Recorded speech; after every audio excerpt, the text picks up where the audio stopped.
Hello, Jamie. How's it going, bro? Right, hang on a minute.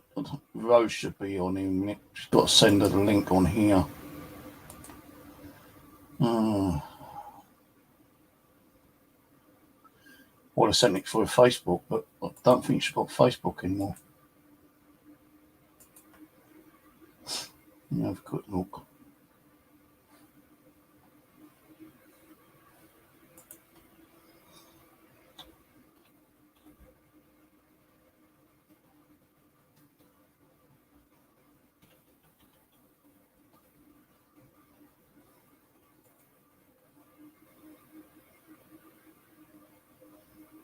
No.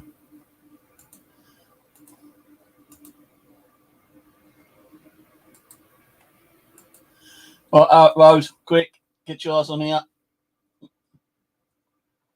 I'm taking it off in 5, 4, 3, 2, 1. Hope she got that right.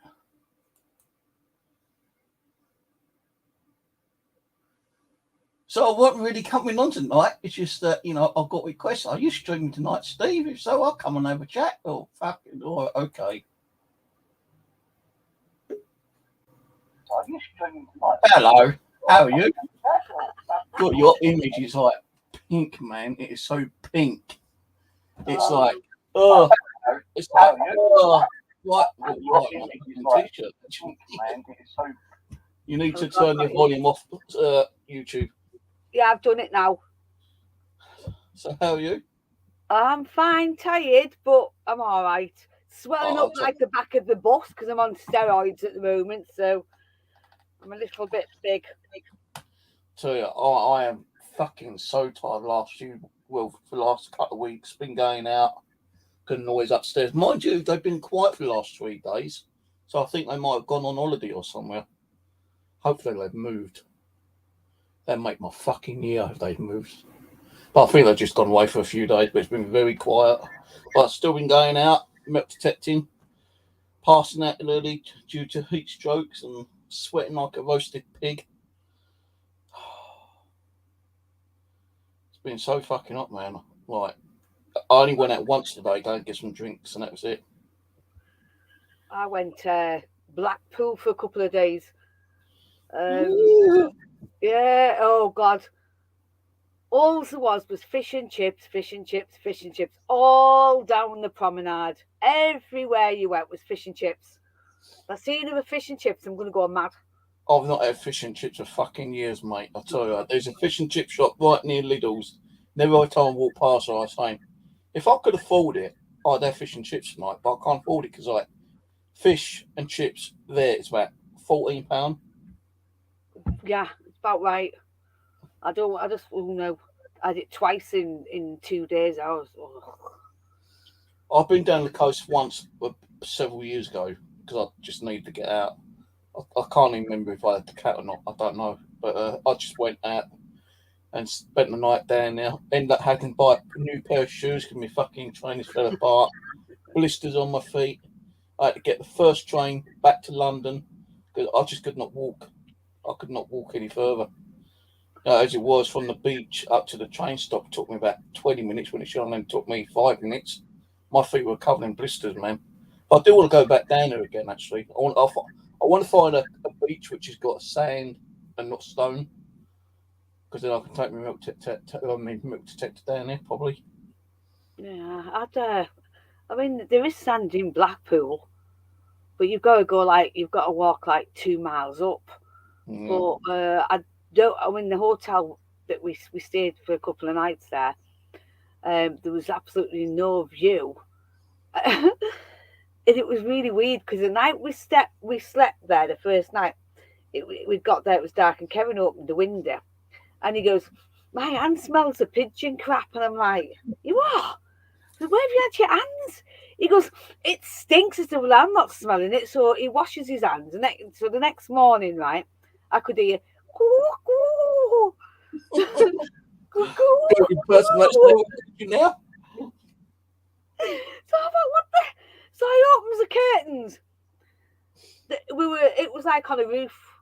and it was full of pigeons. So I looked at Kevin and I said, "You've opened the windows and you've had your hands on pigeon crap opening his windows." But there must have been shooting them because there was all dead pigeons everywhere. Oh God, it was only cheap, but I didn't want to like share me days with pigeons. You know what I mean? Oh. How much was the room for the night or 2 nights?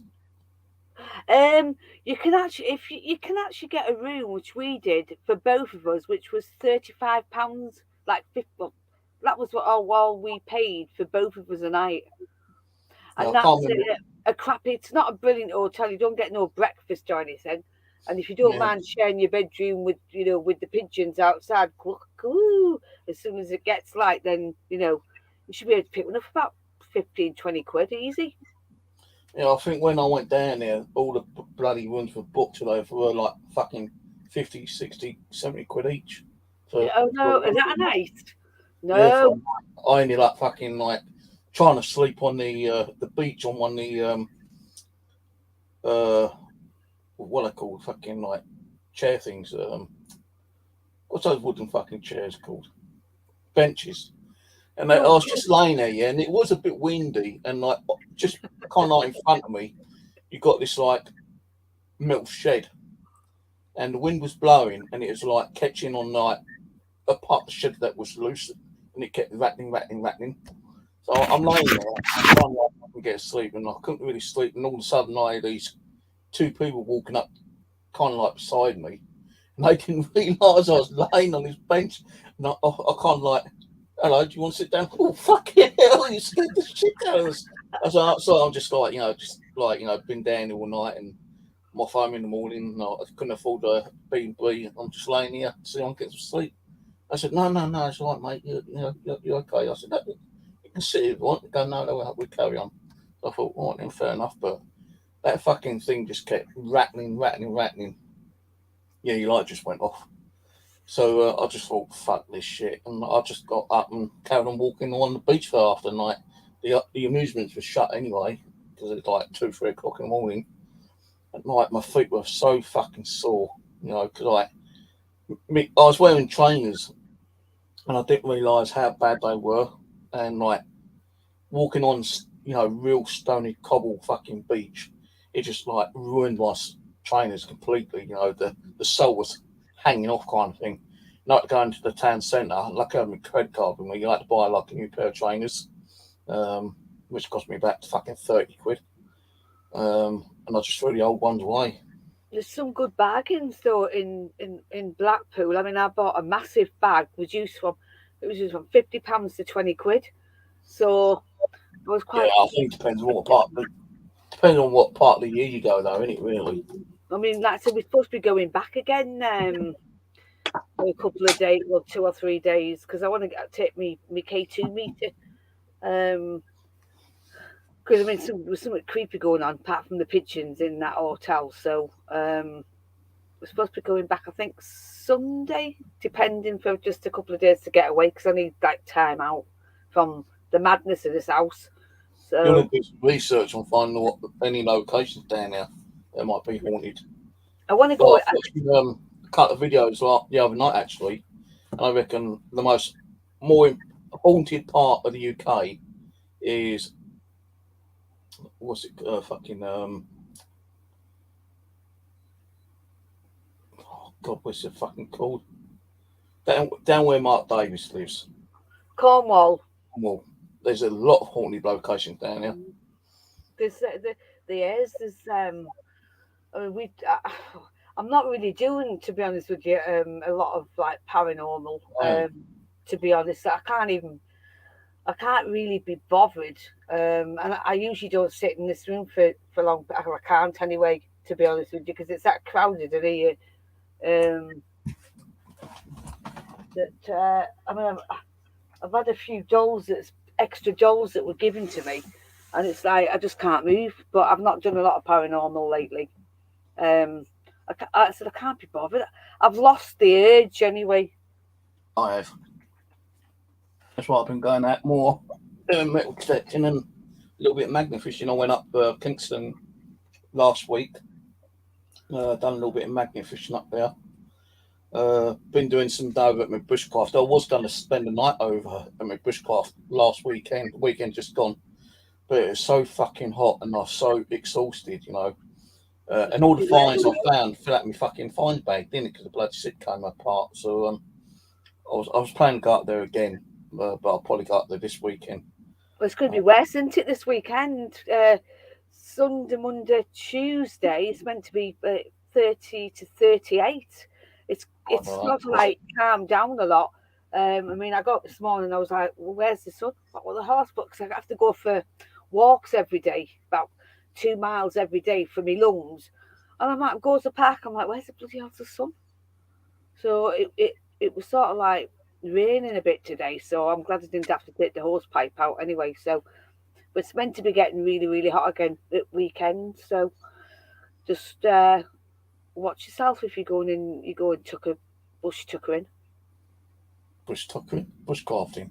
What do you know what I mean? Yeah, but what I normally do is I go down here with my milk detector, do some milk detecting. Then I go and have like a break.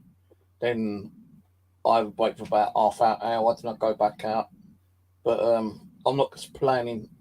I don't know. I probably will stay there the night this time, but I won't be going down until like later in the daytime. So like well after midday. Usually I'll get down there for about 9-10 o'clock. But then once I started milk detecting, I'd do about 3 hours milk detecting. But the other day I was just so fucking hot. I knew I was going to get a heat stroke. And like I was, I had to go back to my shelter because I started feeling dizzy, nauseous. I thought I was going to throw up. You've got to be careful. This is doing me in. Yeah. So I went back and I had a drink. I thought, fuck this, I'm going home. I don't think I could do it. I don't think I can stay down here tonight. It's just way, way too hot. And sometimes, like when I do stay down here, it's kind of uncomfortable sleeping down here. All I've got a blow up mattress kind of thing and like in my sleeping bag. But it can be very hot.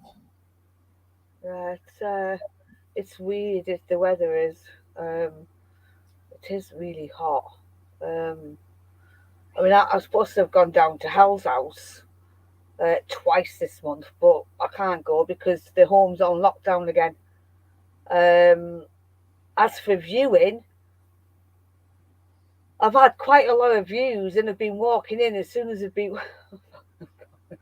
they've walked in, looked around, and then walked back out, and we've not heard from them.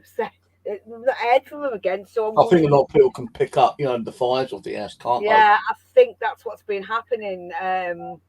So we sort of like, I'm hoping, I'm praying that, I mean, as sad as it is, that if we might find somebody who can pick up the vibes and think, hang on, they're interested in the paranormal, I might, buy it. Basically, it's not expensive for what you're actually getting. So I'm just waiting. I mean, we've had 6 views this week, and every time I've rang up and asked like how it's gone, and like, well, we don't know what's going on. We don't know what somebody else is doing. I'm like, well, I'm not going to tell them, am I?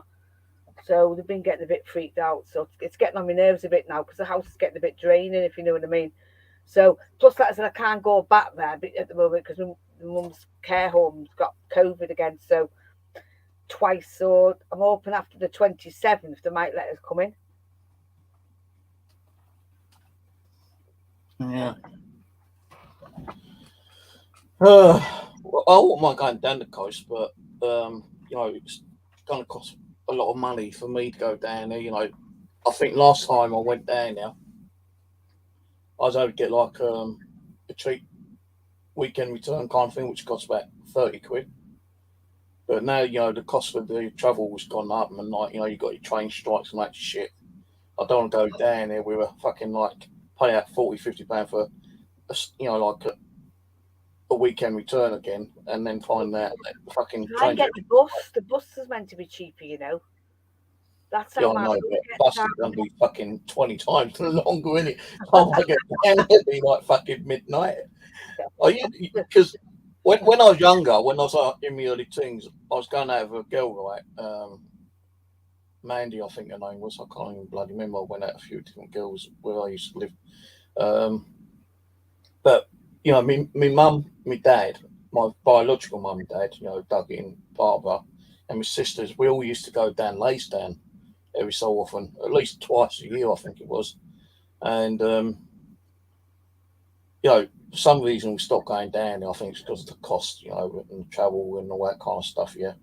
And I met this girl, and funny enough, her family used to go down to Lacedown every year, or sometimes like um, every month or something like that, kind of thing, just to go away from the house.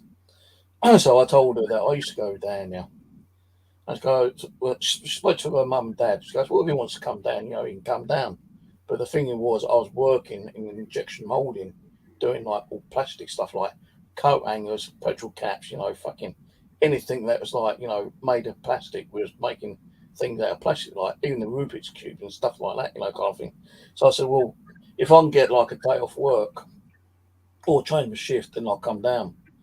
And I didn't have to get a train because, like, although I lived in Bexley, all I had to do was get over to Crayford, which was like half an hour walk to me from my house down to Crayford, because I used to like work in Bexley, or I could get a bus from Bexley into Crayford after finishing work early in the morning, and then all I had to do was get like I think it was a coach, and this coach would take me directly down to Lacedown, and I could like just meet up with her, either on the beach or with a caravan, because I got those like parts up caravan things that I rented out each time I went down there.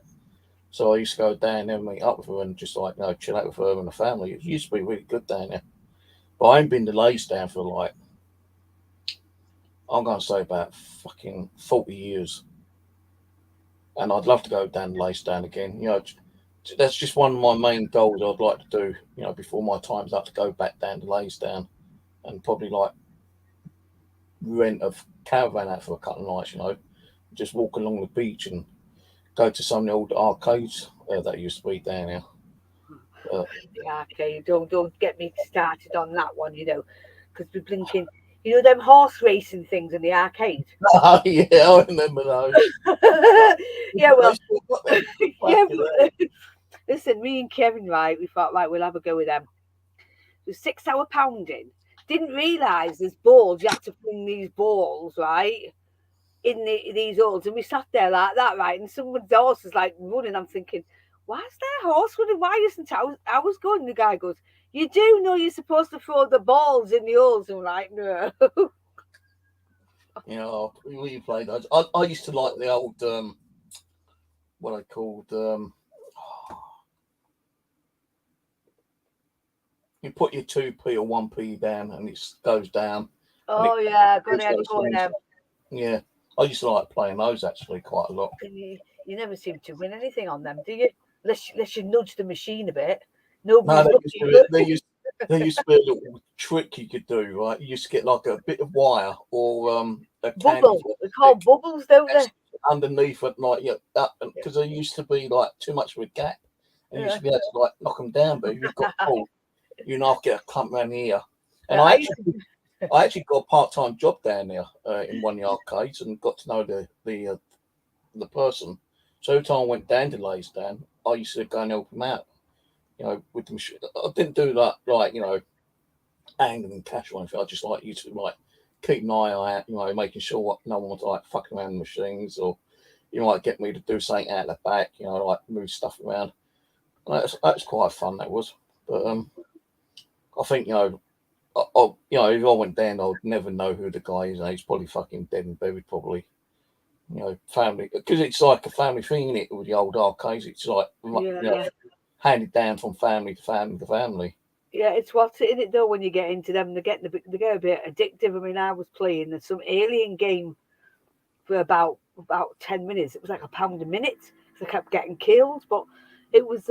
But you can spend all day, because especially the horse racing, because the camel racing, it can get quite addictive. But yeah, I said I used to nudge the 2p machines, keep nudging them and hoping that the 2p used to fall out. So yeah. Is that each way, Jamie? Hey, Jamie. Hi everyone. Sorry, I've closed my chat because it was echoing. So hi to everyone. Sorry. £17 from East Croydon to Brighton. on the train line out. Yeah, but I think that's one way in it, so it's going to be like about 40 quid. So, you know, if I was going to go down there, it'd probably be a weekend and try to get like a weekend return or something. The only thing is, well, I'm going to spend the night. If I went down there on Saturday and I was coming home on a Sunday afternoon, where am I going to sleep for the night? You know, I don't think I'm going to sleep on the bench again. You know, and the fucking, I probably I want to go to a sandy beach though, so I can take my milk detector down there and, you know, like little Go Find 44. My son bought me a couple of years ago. Take that with me, but I need to get one of those like special scoops. Yeah, I want, you know, I have been offered to meet up with a specific person down at Cornwall. You know, I think the offer would still stand, but no, Cornwall's way too far for me and too fucking expensive. And, you know, I wouldn't like to take too much equipment with me, to be honest with you. If I'm going to go anywhere, it'd be like just a fucking couple of days away from this fucking place. You know, like, if there's like a camping ground nearby, I could take my tent and stuff like that, but it'd be just too much stuff. So I wouldn't want to carry all that stuff. I'd probably like, if I can find like a cheap B&B, then I'll take a B&B, I suppose. But I would like to take my milk detector down there because, like, you know, on the beach you might find a gold ring or a diamond ring or a platinum ring. You know, if people do find them, no, my luck, I probably won't fucking find nothing. But I want to, you know, I did bring some stones back from me, like little rocks, when I was last down there about 40, well, not 4 years ago, several years ago. I brought some unusual rocks home with me, which I still got. I've got one in the bathroom. I've got some out in the balcony. But I wouldn't take no paranormal stuff down with me. We've come for the fucking trolls again.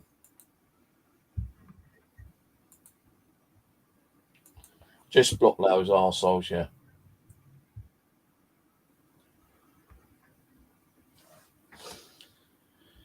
But yeah, I'm planning. Well, I might be going out tomorrow, but I ain't gonna go and do any milk detecting or magnet fishing.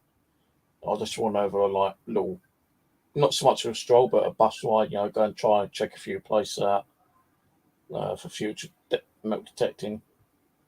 The old blackberries coming out again, so I want to go doing some blackberry picking.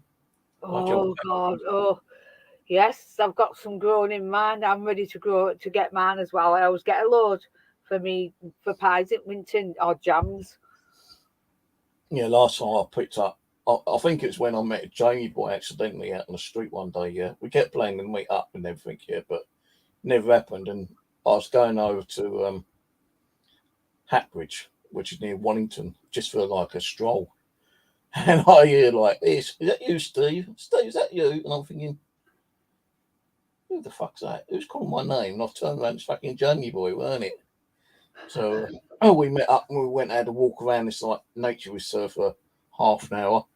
Then we kind of like separated our ways. But yeah, over Hackbridge, you know, it's like a 2 bus rides for me where I actually met Jamie Boy that time. There's loads and loads of blackberries over there.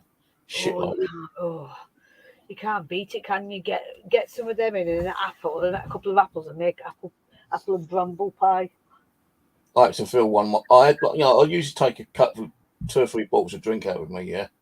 And I had one of these ones like empty, so I just filled the blackberries up with that. And like, it's so hot that the blackberries were kind of like dissolving, and you can see the juice. And I was just going. And as soon as I, you know, it kind of like lowered, I just like kept grabbing more fucking blackberries. I think that day I must have had 200 blackberries, just eating them. That's without putting. Can you with them? Oh, I'll tell you, you know, some of them are like nice and sweet, some of them are sour, some of them taste like fucking shit. I don't pick them near any like roads because, like, you know, you get all that fucking pollution, don't you?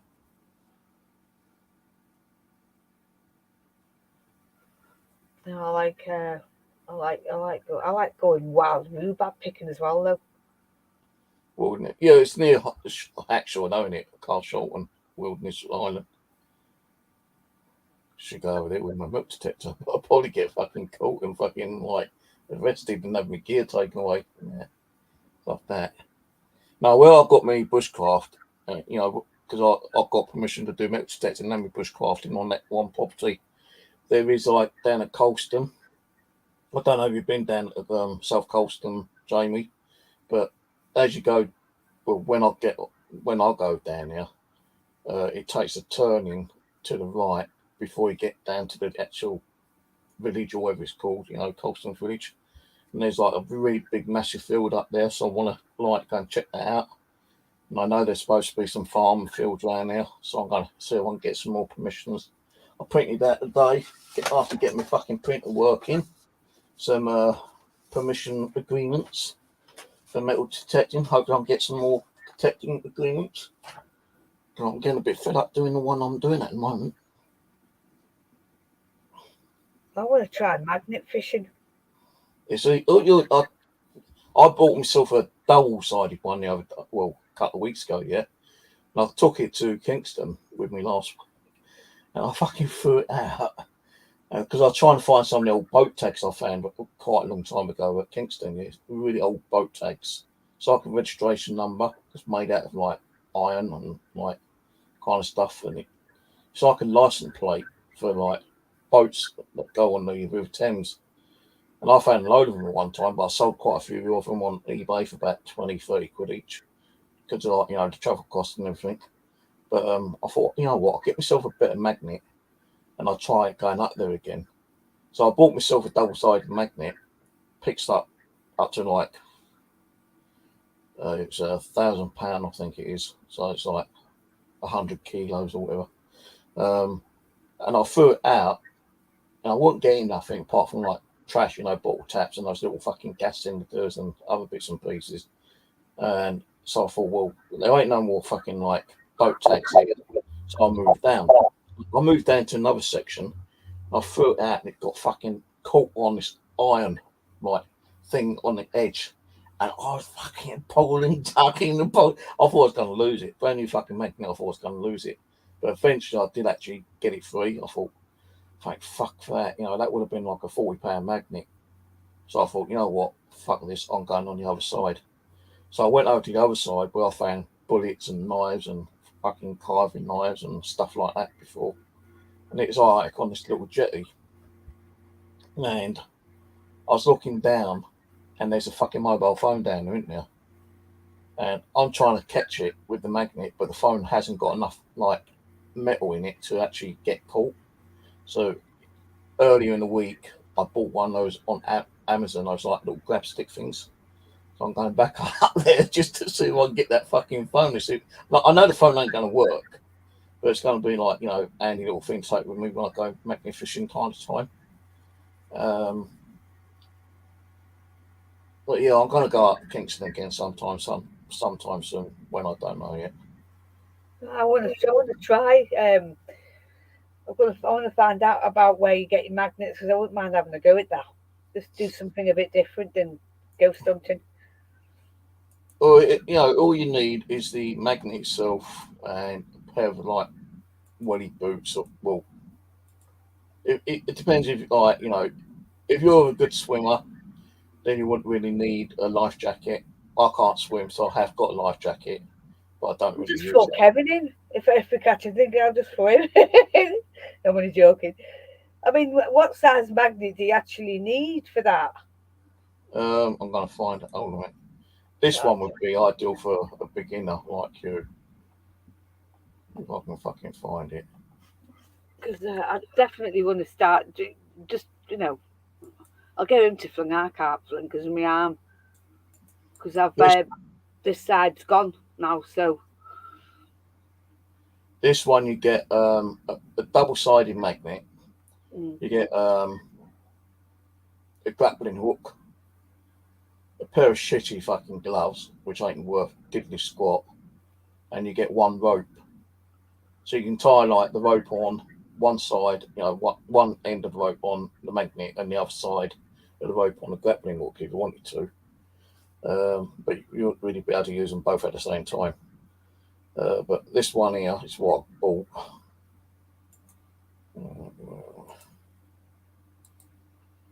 and it's only like 30 quid. Oh, well, that's not bad, is it? To And start off with. you get the grappling hook as well. So we'll check that out. Hello, Angela. Do you know what? I can't even see Angela. Okay. Well, I can I see. don't know. I really don't know like what's going on. Why I've not been able to see you. I can see her though. I can see her Oh, on there you YouTube. go. Was that big enough to pull out anything good? Yeah. Fucking hell, Rose, that's like 435 kilos that can pull up. It says that, but I think that's a load of bullshit, to be honest with you. Oh, we'll have to get one of them. You get gloves as well. Yeah, they're more like fucking women's hand gloves, you know, I can't think. Yeah, but that string looks quite long. It's long, but it's kind of thin. I'd look for a bit of rope than that. Okay, I'll just put that. Thanks for that. I'll just put that on me wish list because I definitely want to do something different. So I'm thinking of going up to do a little bit of mudlarking up London sometimes as well, either at Westminster or near London Bridge. I was thinking of doing, on the Crown. The Crown's got certain land you can actually go and do mudlarking and milk detecting on certain parts of the River Thames as well. So I'm looking into doing that. Take a magnet. I was walking along the Wandle, my local river, the other day actually, because I went to a little park and done some milk detecting, and the River Wandle was going across it, and I was near the Wallington Village. Funny enough. That sounds like a nice place. The River Wamble. Yeah, it's not too bad. Quite a long time ago, there used to be industrial waste being poured into, and it killed all the fish, and it took 30 odd years for the fish to come back and for the river to get clean. But I was walking along it the other day, and you could walk in it, because some parts only like not even a foot deep. I'd say ankle waist, kind of like high. And I was thinking, well, I have got some waders, but the thing is, I know the waders have got holes in them. So, if I was going to do any kind of mud larking along the River Wandle, then I'd probably need a new pair of waders, or at least knee height welly boots, kind of thing. I do have some welly boots, but they're not like knee high and like that long, something like that. So, but yeah, I was thinking about doing a little bit of mud larking along the River Wandle one day, maybe. Well, I think you should. Be interesting to see what you pull out or whatever you do. You know what I mean? Stuff like that. Ooh. So that's the one near the Wallington Village. But if you go further down near Collier's Wood, it's a lot deeper down there, and I mean a lot fucking deeper. You're talking chest high. You go what's it now again, innit? Because we've got that what's it? I'm not even going to mention the name, but that's getting bad again. And we've got pox. And now we've got foot and mouth as well. We've got that kicking our asses. So yeah, I tend to try not to be around like a lot of people. I got a text message on my phone the other day saying, "Oh, you've been infected by someone near to you. You need I heard that. Me and Kevin I don't even go out hardly. When I do go out, I'm not near anyone. I blame me dentist. I did, and then we got another one after we had the guy to come round to fix the oven about the sixth time, and we got a text saying the same thing. So I blamed him because we don't really go out when we do go out, albeit not very many people are wearing masks now. We still wear our masks and we still get like really funny looks, but I'm not bothered. I don't want that again. Once is enough. Well, once was enough last year. But it's about 3-4 times. I don't want that again because it was.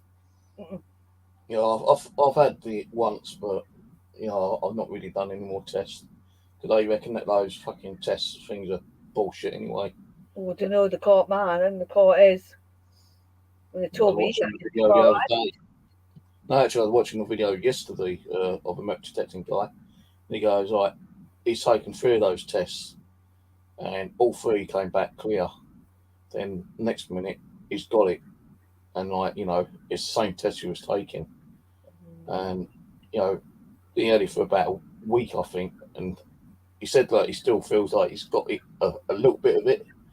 But he took the test and it said, like, he's not got it, but he knows he's still got it.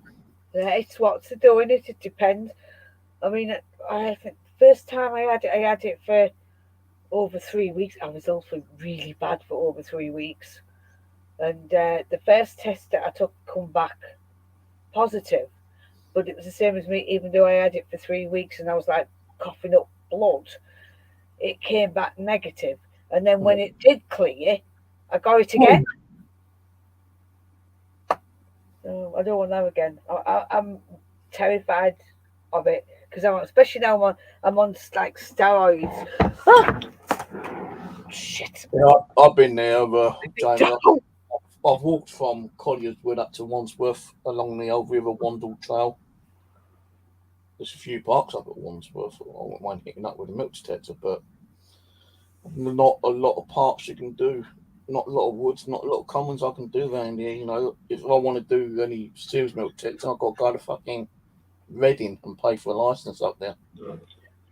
Mind you, license only like £10 for the year, but you know, it's the cost of getting to Reading. With the trains going on strike. Oh, I like that guy. Is it Lynch? I think he's brilliant. He should come into Parliament. No, we got rid of the clown. Yeah, that fucking dickweed. Coco the clown, we call him. Prick. What the hell? Why is this dog on that? Sorry. He's done some good stuff, but he fucked up himself really by. He hasn't done any good stuff. You know, like party, which he denied he went to, and you know, he went out on trips when he wasn't supposed to. So he fucked himself over. He caught COVID, didn't he? Yeah, and then while he was doing on party on down while we couldn't go and see our loved ones, you know what I mean? Yeah, you know, fucking. Nothing really good. I don't like it. We got Coco the clown. Doing that fucking silly bitch up in Scotland, fucking what's the name? Nicholas Surgeon, is it or something? Yeah. Rose, Angela said, "Can you see her inside chat?"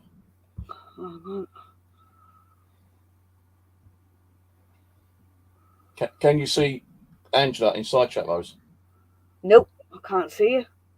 I've not been able to see her for a bit. The only people I can see is our Steve, is Jamie, and Ian. That's it. And they're saying hi to Angela, but I don't get it because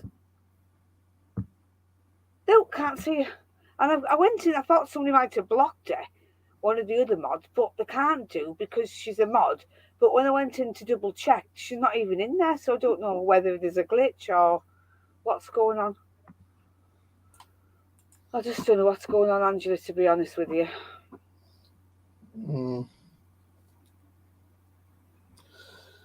Yeah. I've not been able to see her for a while. Oh, I don't know where I might go tomorrow. I've got some stuff coming from Amazon tomorrow, but I've only got like a couple of small bits. I've ordered some new boxer shorts, and what else did I order?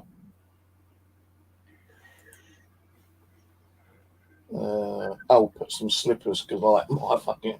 Look at my fucking slippers. You got some slippers. My slippers, man. Fucking holes everywhere. The personally slippers. So I've ordered a pair of slippers. They should be here tomorrow. I bought me some batteries from my milk detector. Oh, don't start me with batteries. I used to buy for that comes. What do you call them back? The 9 voltage, the 9V. Yeah, that's ones I just had. 2 meters, yeah. I used to buy them for £1. The really good fake ones. And then I went into the pound shop again to pick some up because I thought we were going to Al's house. And they've gone up to £2. And I said to the woman, I said, how can this is 100% inflation? They said, you are joking. And then the other ones I get the AA and the AAA, I used to be able to pick up 20 of them for £1. £2.50. No, I'm no. like, what the heck? Yeah, I've just sent a link on side chat. These are good ones. Like $12.99, but you only get 8. But a lot better than all the other fucking batteries I usually get. Oh, yeah, I've used them. I've had them.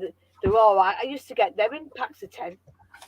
But everything's just, it's I ridiculous. bought a packet of, what was it, 10 of these ones. Yeah, I've used them.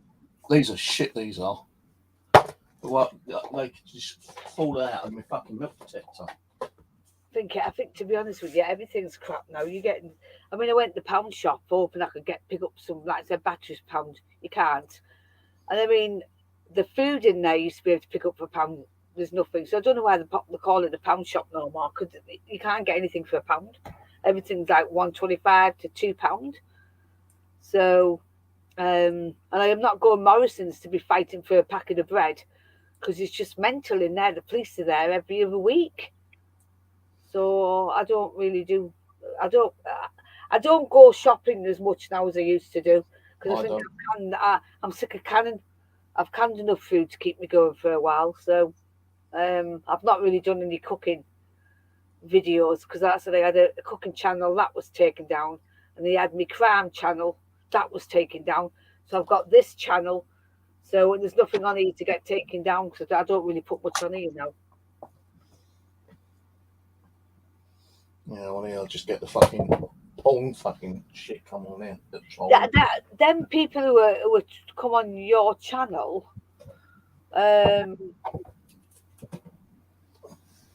fucking Russians. Yeah, Angela, don't worry about it, love. I'm sorry, I just don't know why. Sometimes YouTube glitz a lot of stuff. Also, they take me mods as well, which annoys me. Hey up, Shrimp, how are you doing, darling? Hello, Shrimpy. So I fancy. I've only just found out that Shrimpy's a girl. That's what I thought Shrimp was a guy until one day someone said, "Didn't you know that Shrimp's a female?" And I'm going, "All right, mate." Yeah, I know, I didn't know. Mate, you know, all right, bro. Yeah, you know, fucking shit, she's a female. I found out fucking like 2 years ago that she's a female. I just found out this year. I said, I hope you don't mind me asking, but are you male or female? And she was, I'm female. I thought, well, I'll be damned. I know. Instead of saying, all right, mate, I say, all right, darling. All right, love. It's just weird thinking the Shrimp is a girl after all this time. I like to know how people pick out their fucking names, you know, after time, like Shrimp Shack. Why did you pick your name as Shrimp Shack? You know, like Jamie Boy, because that's his name, Jamie, and he's a boy. Oh, with me, haunted experiences, because I've had haunted experiences here. But you know me as Steve anyway. You know Rose is like Bumfluff or Hell's House or Harry A-Pass or something like that. I think Bumfluff actually suits me. Bumfluff does. Hairy ass Bumfluff, yeah. I've got to find the gorilla ass again. Fucking, I'll tell you what, you mentioned the cost of living has gone up. Fucking head, man. Like, you know, instead of like batteries, you used to get like a packet of 30 batteries for like £2. They've gone up to like £3 something pound, man. Yeah, it's ridiculous. You know, the 9-volt batteries, like you said, like used to be £1. They've gone up to like £2 now. £2.50. I buy pork belly from Lidl's all the time. So, you know, especially when I go out to my bushcraft, because I love to have a barbecue up there. Yeah, that used to be like £2.25. It's gone up well over £3 now. Just everything's gone up. You don't touch anything. The gas kills me. You know, we had a gas bill. My electric's gone up. My mobile. We got a gas bill for £450, and I was like, well, I've never had my central heating on. How can that be right? So my electric's gone up, and I know that my electric keeps like, you know, I've got to keep putting more money on my electric now. I used to get away like, you know, because I didn't used to use my electric so much. I used to get away for about £10-15 per week on my electric, yeah. Not anymore. But now it's like 25 quid a week. And you don't get your full, do you? Either on that one. So, I mean, look at petrol. I filled up the car 50 quid, right? I don't usually ask for receipts. And I asked for a receipt. I said to the car, out that £50, right? £8 was tax. So, in fact, we only got £42 worth of petrol. And we paid £8 tax. I was like, how's this right? Because of what's going on in the world at the moment, because of fucking the shitty arse. You know what? It's Brexit, right? This is why we haven't got like enough people in the airports or enough people picking potatoes and veg. It's everything to do with Brexit, but no one's talking about it. They're blaming everything else when it's not. And we're not even completely out Brexit. Yeah, we still got to pay millions back.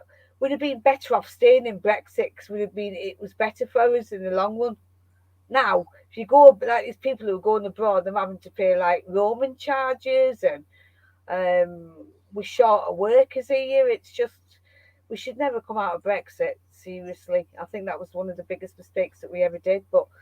And we are paying for it now, but nobody's talking about it. They're blaming everything else, not realise it's actually Brexit.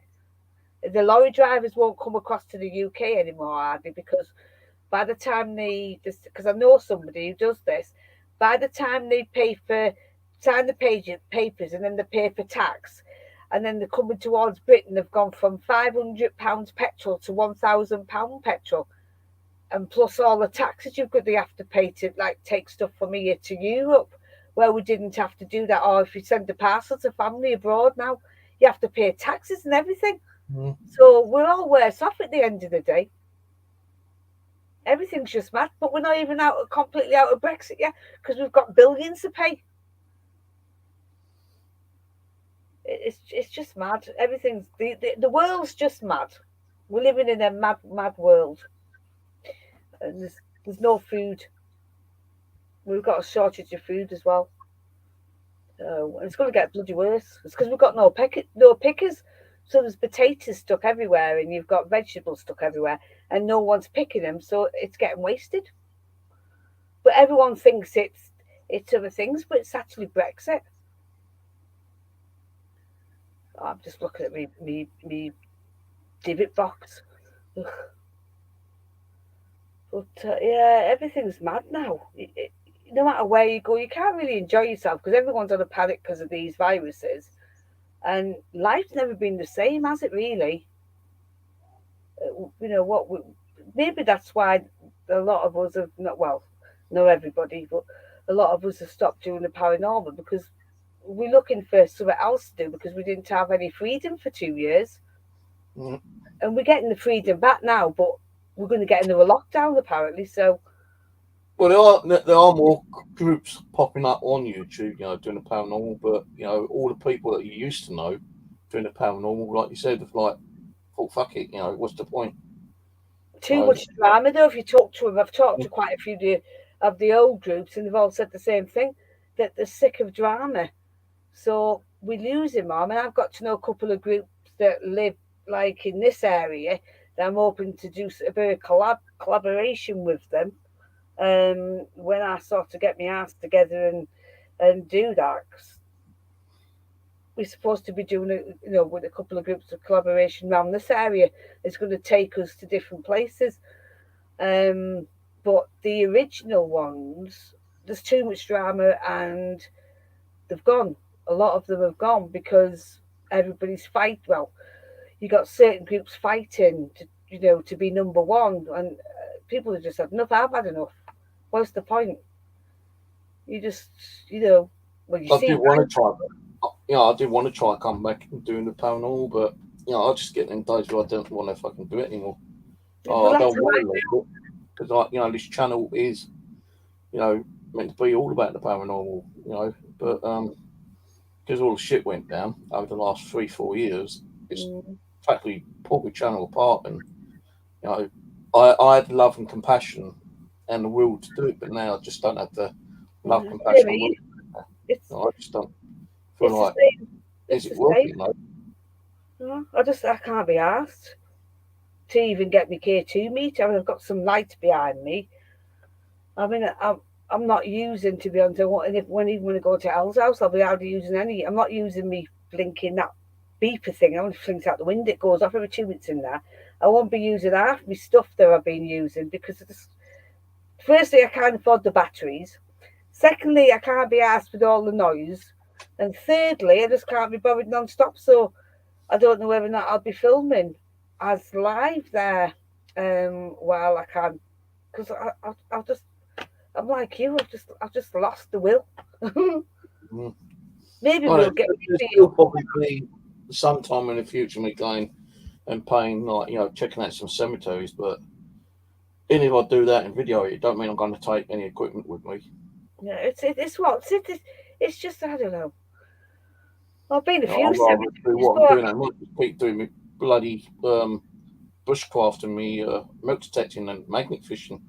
Sometimes it's good to do something like different for a while, you know. I was doing a bit of cooking.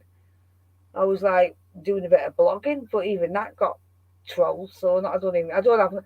If you go on my channel, you'll see the only thing you'll see nothing on my channel because I just don't see the point of it. I do the now and again. You might see me pop up and do a little live to let people. I mean, some cheeky trollop. Ah! Oh God! Some cheeky trollop was sending messages, got into my Facebook and telling people I'd snuffed it. Yeah, I know. I heard that. Oh, because someone come on.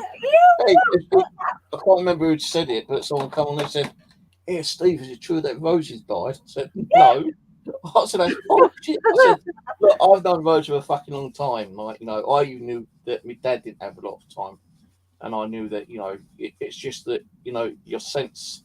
It's like, with the sense of smell when you know that, you go like, yeah." But I said, "Look, if Rosa fucking died, don't you think I would have known about it? She would probably be fucking kicking my ass left, right, and centre if she'd gone."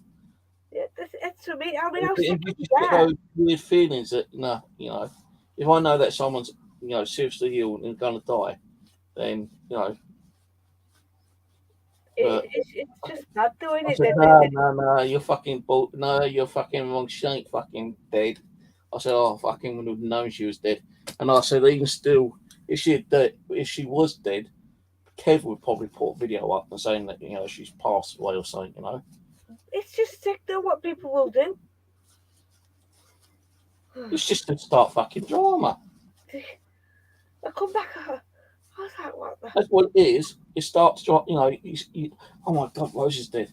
Then, like, you start talking about her, talking about you and whatnot, and someone might take the wrong way and then start contacting you and say, oh, Steve's talking shit about you, he's saying that you're dead, and hold back on me. That night, I was told that you was dead. I said, no fucking way. I said, you know what, I'll ring her right now, but your phone was off, so I was just sending you text messages, and it's a day later. What the fuck? I ain't dead. I said, no, because if you was dead, how would I be getting these messages unless it's your fucking spirit or something, kind of thing. Fucking arseholes. People do anything to try to start fucking drama up again, but I just ignore it. It is. I think that YouTube is. I mean, it's not just us, though, is it? I mean, I've been watching a lot of different groups from the. Well, like, look at me. I got my crime channel up, and I had over 1 million views on 2 videos on there, and then somebody found me and struck my channel, and I lost it. So, but it's not just like in the paranormal; it's in crime. It's even in cooking.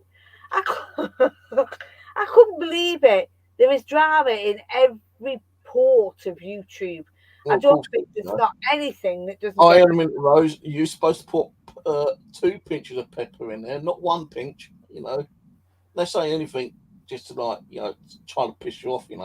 Oh yeah, whether do that. I've been watching a lot of YouTube channels, and it ain't just like the paranormal. I see people slagging each other off on, like, other forms of platforms, cooking, holidays. Oh, that's the wrong camper to go on holiday. You need to get a different camper. It's fuck's sake, man. It is. It's just, and the worst thing is just all petty because Sometimes, Someone's got to be out there to start shit. listen, since as long as we've known on YouTube, yeah, as long as we've known, the drama has never stopped on one end of the platform to the other. And it's like they think drama can, it makes views. Yeah, it does. It can do views, but it can Oh, we also proved destroy that, didn't you. we? We proved that. Well, yeah. We proved that. How many fucking views did we get on that channel that time? I can't remember. Ian? Oh no, I think I might have actually taken it down or put it private. But when we had that fucking video, when we did that live stream, slagging each other off, and we're sitting there pissing ourselves on texting, we're texting each other while we're slagging each other off on the fucking video. I'm trying not to laugh. You're trying not to laugh. I said, I can't do this.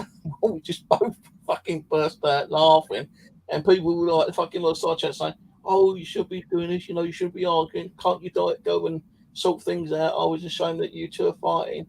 And at one time, I think we had about 50, 60 people watching our channel. 84 we had. 84, was it? It was Fucking 84 like 84 people watching. Yeah. And we said we'd done it as a joke. We wanted to see what comeback we would get. We wanted to see how many people would take sides. We wanted to see how many people was going to watch it. And I think we had a few thousand hits on that. Yeah, we did. And the funny thing is people came out the woodwork that we've never didn't speak to for God knows how long. And all of a sudden they were like, "We're ready." Like this, and all chatting away. And they had the popcorn going.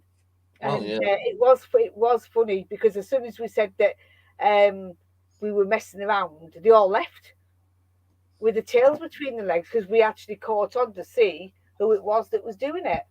Was coming in and who was enjoying the drama at the time. Some people did believe us because they thought that's been fucking wicked of us doing it. But it kind of also showed us who your real friends were and who your enemies were. I knew then.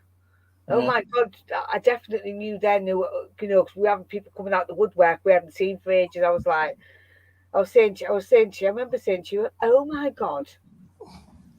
Even people said after we'd done it, I knew you was fucking about. I even had people text me while we was doing it, Steve, I know you're fucking about, but this is funny because it's showing you how many people are trying to take sides and it was. It wasn't. If we had monetization on that thing at the time, we'd be fucking multi-millionaires by now if it went fucking viral. I know. It was it was mad. It was fun though. Mad but fun. Yeah, it was. I think so. It was quite funny because we were laughing ourselves. I couldn't think of anything else to say. I think I said everything. I was like, what am I going to say next?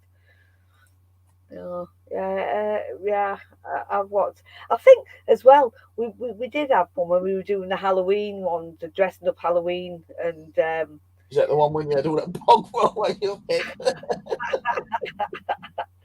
Yeah, that was funny.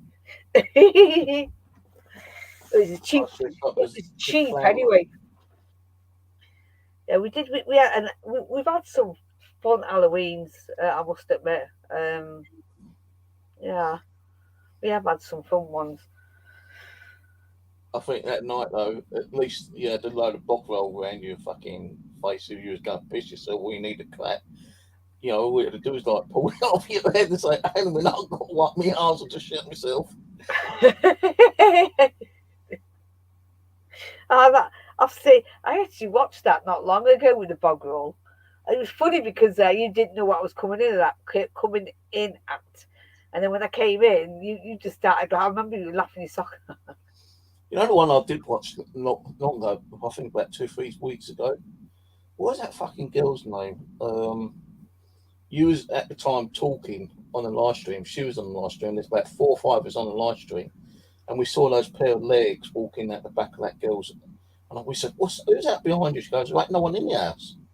She said, we just seen fucking legs behind you. And she goes, but there's no one here. And you could see clearly someone walking in her kitchen behind her. I'm trying to think what her fucking name was. It wasn't Butterkiss, was it? No, I can't remember. Still up. Most of my videos are still up, apart from the drama ones I've taken off or put on private. Quite a lot of them I deleted. I think it was Butterkiss. Might be, I can't remember. Do you know what? My house is terrible. I've got boxes all over the bloody place, keep falling over them. My box, I've got so many empty boxes in the living room at the moment. Still planning to do, tie that and live them up, but that's so fucking not. There's another excuse. Because I'll be like sweating like a pig, and I just won't have the energy to do it. It's warm though tonight, isn't it? It is.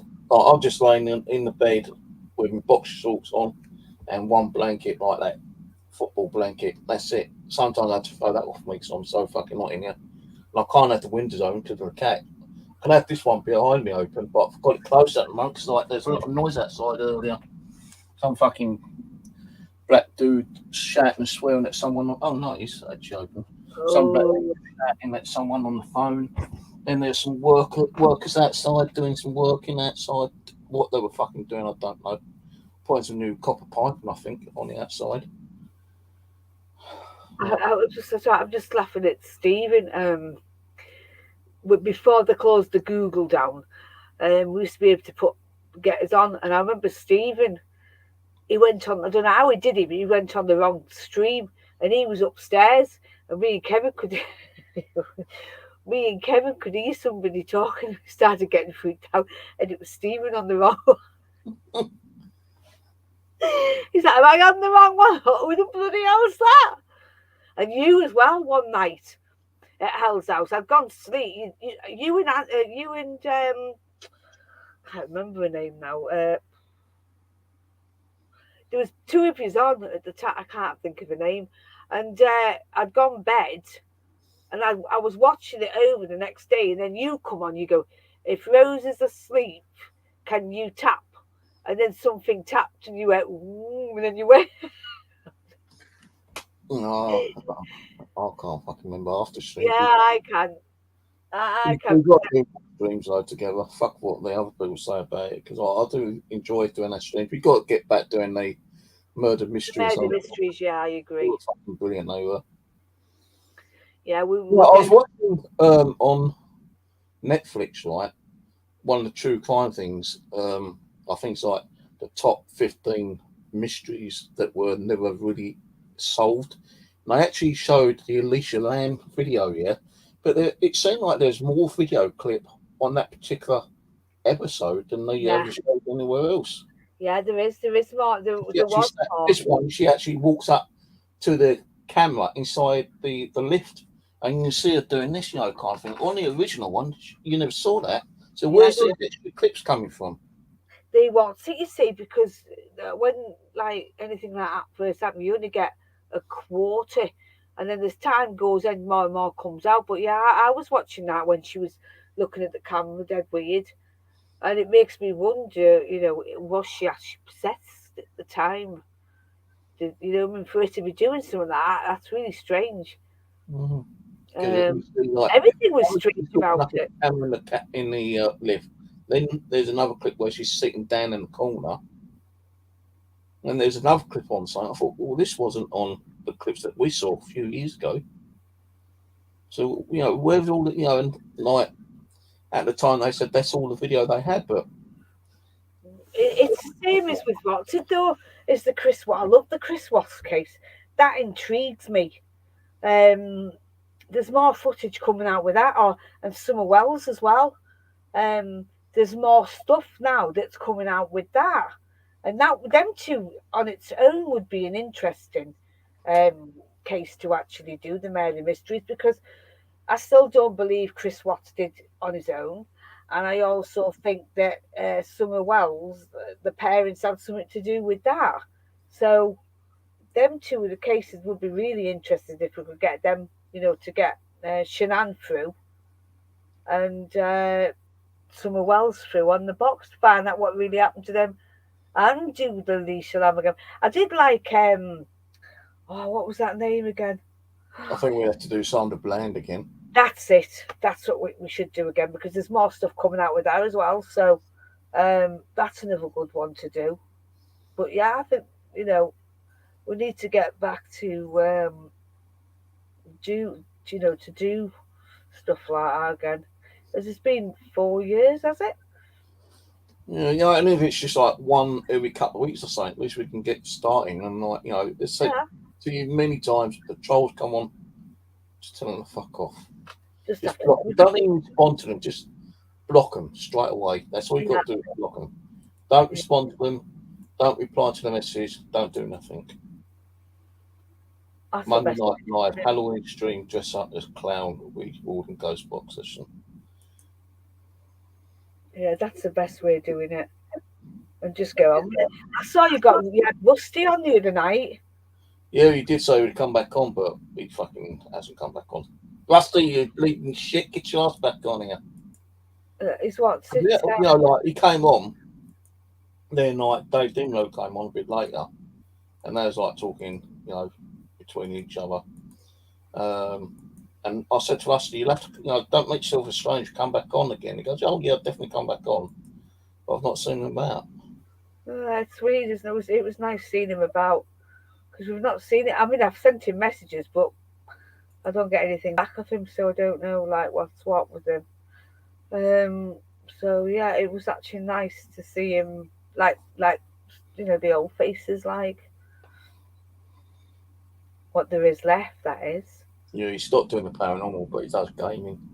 I think he got all his answers though, didn't he? With doing the paranormal. Yeah. He said he'd stop as soon as he get all the answers he needed to get. So yeah, I I still keep taking piss at him, and I keep saying, you've been out in them bushes, rattling, rustling in them bushes again when the women are going past. Oh, yeah. he's yeah. I mean, I think when I think of Rusty, I think about the skateboards. But yeah, I don't. I've not. There's a lot we don't see really. I mean, I remember Michelle. Now she's doing baking, isn't she? Michelle is. Mm, yeah. Yeah, she's got a baking channel. Pretty good one as well. Oh No, a lot of the people I used to know don't come on anymore. no. But if you think about it, I didn't do a lot of videos on here much anyway, just like the middle afternoon or evening coffee chat ones. And even people said to me they prefer me, they said, I'd rather watch you do a coffee chat time on your channel than not do any channel, not saying again. They'd rather see me do a coffee time chat video than not see me do any videos at all on the channel. Yeah, you should. You got to keep. Um, you got to do something. You know, to keep the channel going. Really, don't do what I've done. I've basically disappeared. I mean, there's nothing on my channel. I basically disappeared, didn't I, a couple of times? It's only because I was in the fucking bathroom and I was going to get something to eat after. A text message comes on and I'm sitting there thinking, who's that texting me and going, are you coming on tonight? Like, if you are, I'll come on. I thought, yeah, Yeah, well, that's all what right. I was forward to. I'm going to get something to eat first. I'll be on in 20 minutes. I just had a sandwich, that's all. I did some I don't even do a lot of cooking, to be honest with you. That's why, if I'm going to go out to my bushcraft and I plan to spend the night up there, then I just get some belly pork, chop it up a couple of nights before, marinate it, take it up then, and do the old barbecue up there. Yeah, it's what I did pasta. I did today because I'm trying to eat up like leftovers in my fridge. I do a little video that, and then must have about 50 videos to put up, and I just can't be bothered. Oh, I might so, go up there Saturday actually and spend the night over there. I'm fed up with pasta. I've got to go back for some more steroid injections. I'm blowing up like I'm blowing up like a It's wrestler. all right, actually, you're not as skinny as you used to be. Yeah, I know, but I'm too big now. I look like an all-in. I look like I could beat Kevin up. You don't. I've been trying to exercise, but because of what they did with the mistake when I had to have that operation, they're trying to rebuild me again, but they're giving me a look back. Anyway, I don't even want to go there. They made a mistake. They've rebuilt me. They've not rebuilt me properly, But in the meanwhile, because of what they've done, this side of my arm's damaged. We've got hypertension, nerve damage on this arm. That's going like from here all the way down, and then my legs in the same way, so they have to keep giving me steroid injections to try and get numb the pain. And I'm like, and in the meanwhile, I'm swelling up, and I'm like, I eat one meal a day, and I look like 10-ton Tessie. So I got some skipping ropes. But imagine me 10-ton trying to skip in my living room. The whole floors in the house shake. He's laughing at me, so and then I've got to do a 2 mile a day walk to try and get my lungs going. So I don't know. I'd rather be skinny than look like this.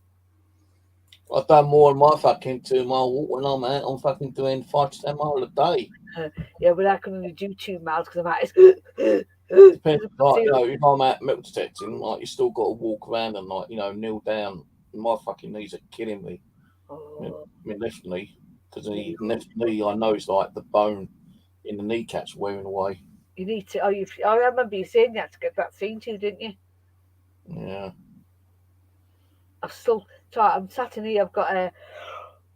Let's just ring up the old quacks one day and ask them if I can get an appointment with me. I've got to make enough appointments, can't I? Got a few other things wrong with me as well, which I can't really talk about. But they don't want it, do they? They don't like care. I make it a point to see my GP. They sent me to go and see the damn doctor. Man, I am suing them.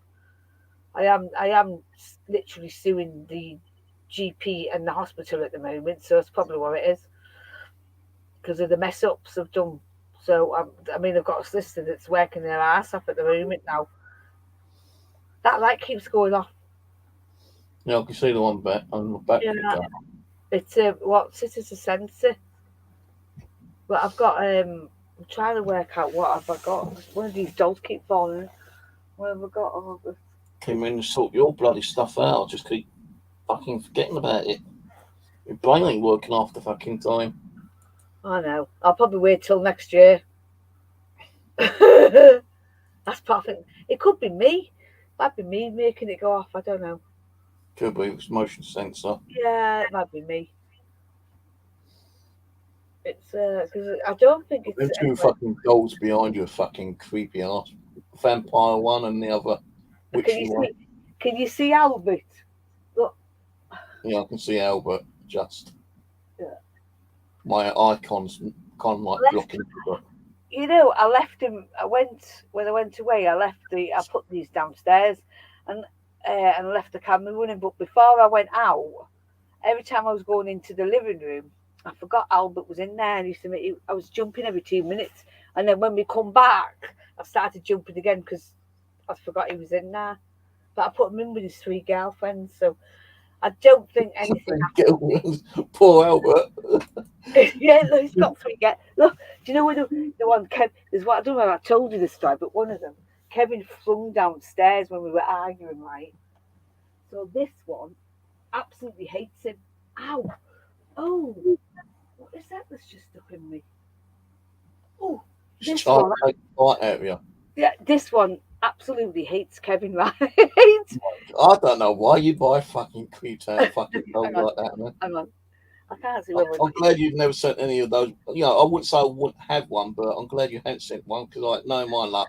I'll put it sitting on one of the chairs one night, and I go in there and it's fucking moving. It's standing in front of the door ready to pounce on me. Oh shit! That's it. This one hates Kevin, right? I mean, literally hates him. So every time he looks at her now, right, he gets freaked out because he said to me today, "Why does she keep looking at the message? Because she's going to." Do you get them off eBay? Them ones? No, I got them from a lady in America. Fuck, you know. So that's why I've got. I thought Angela at the back was creepy. She's more fucking creepy than the other two. I've just got rid of, to be honest with you. It took 4 goes of sending it. I was going, man. I had a voodoo box, and it had everything in it, and I didn't like the box. I mean, literally didn't like. There's something really bad about it. So it took me nearly 4 goes, the 4th go to get it to this woman's address, and then we're still arguing about it now. I said, she's not. I don't want it. I do not want that back in here because I don't like it. I've still got my clown. You remember? There we go. I've still got me Yeah, I clown. know that one. Yeah, I've Well, still got Charlie, the one you sent me. yeah, you still got Charlie. Shelf. I've got a few in here. Oh, I've got a few mad ones. Still got his coffin box somewhere. I've still got Harry, or Henry, I should call it. I don't know. I keep calling him Harry, but it's actually Henry. So I've still got quite a few, but I haven't. But I still can't move in here at all. Some days I can't come in here because it knocks me sick because there's too much going on. I told you I woke up the other night. I was in bed. I woke up bloody. So it was just after Moo Lad had passed, and I woke up and I saw this white mist by my bed. Well, me, I was like a bloody idiot, like a banshee. I screamed the place down. I thought, why am I screaming? I'm supposed to be embracing this. Kevin goes, he goes, what's that? What's that? I went, oh, nothing. Just. Yeah, but you can only take so fucking much, though. You know, come on. How many fucking creepy dolls you got in here? You know, you got a good few dozen, I reckon. I've got them all in the house. All those in there, no way. I've got them everywhere in the house. It's not just in here. I've got them in the bedrooms. In them fucking Halloween pots that you used to use on Halloween, you know, making those fucking weird screaming noises. I couldn't have those in here. I've got one which is like a Halloween pot. You make a sound, it picks up the vibration, and they say, "Do you want to play with me?" or something like that, you know, kind of thing. And every time I go in the living room, make a slight vibration, it goes off. I've got rid of it. Always, you can hear it, but I can't find it. Well, I got rid of the twins, and I got rid of the clown. And the funny thing about it is, I kept the one that else I was coming here that moved, that freaked me and Kevin out. And I've got the skeleton one that went the last time it went off, right? It's lost its voice just before the alarm went off, and it sort of like, I remember because we slept in the blue room, and it didn't want to sleep in, and it got a bit freaked out. So it was really weird. It sort of like woke up and went, I've been dead for so long, and I'm like, ugh. And then the alarms went off, so I didn't want to sleep in the blue room that night. So, but the others, a couple of people, they had the dolls, the trigger object dolls, the twins. This woman had, and she said that they've been freaking her out, so she had to take the batteries out of them, and she swears that they move even without the battery. And the clown, that is in a great big glass box, because I gave it to a guy who said that was freaking him out, was moving about. So they must have got some sort of attachment to him. So it's in a great big like glass box now. But I mean, some of the people who had me dolls recently have all like said, "You dolls are mad," and they've always had something going on with the dolls. So, and I'm just going to get another drink. Have a quick pee as well.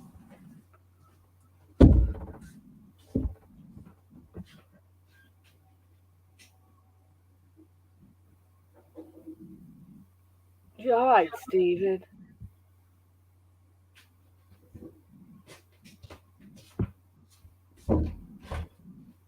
These people, you know, I don't know where they.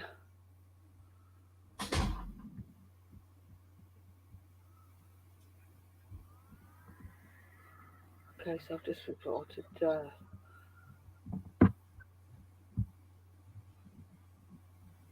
I'm just checking to see what's going on. My phone's gone dead in here, Stephen, I tell you. Yeah.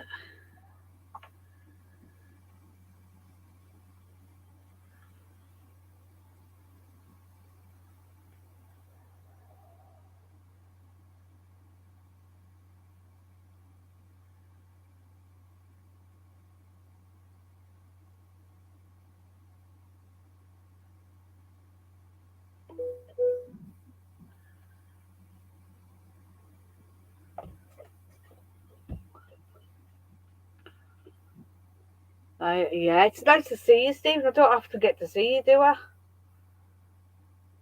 It's being a bit quiet again.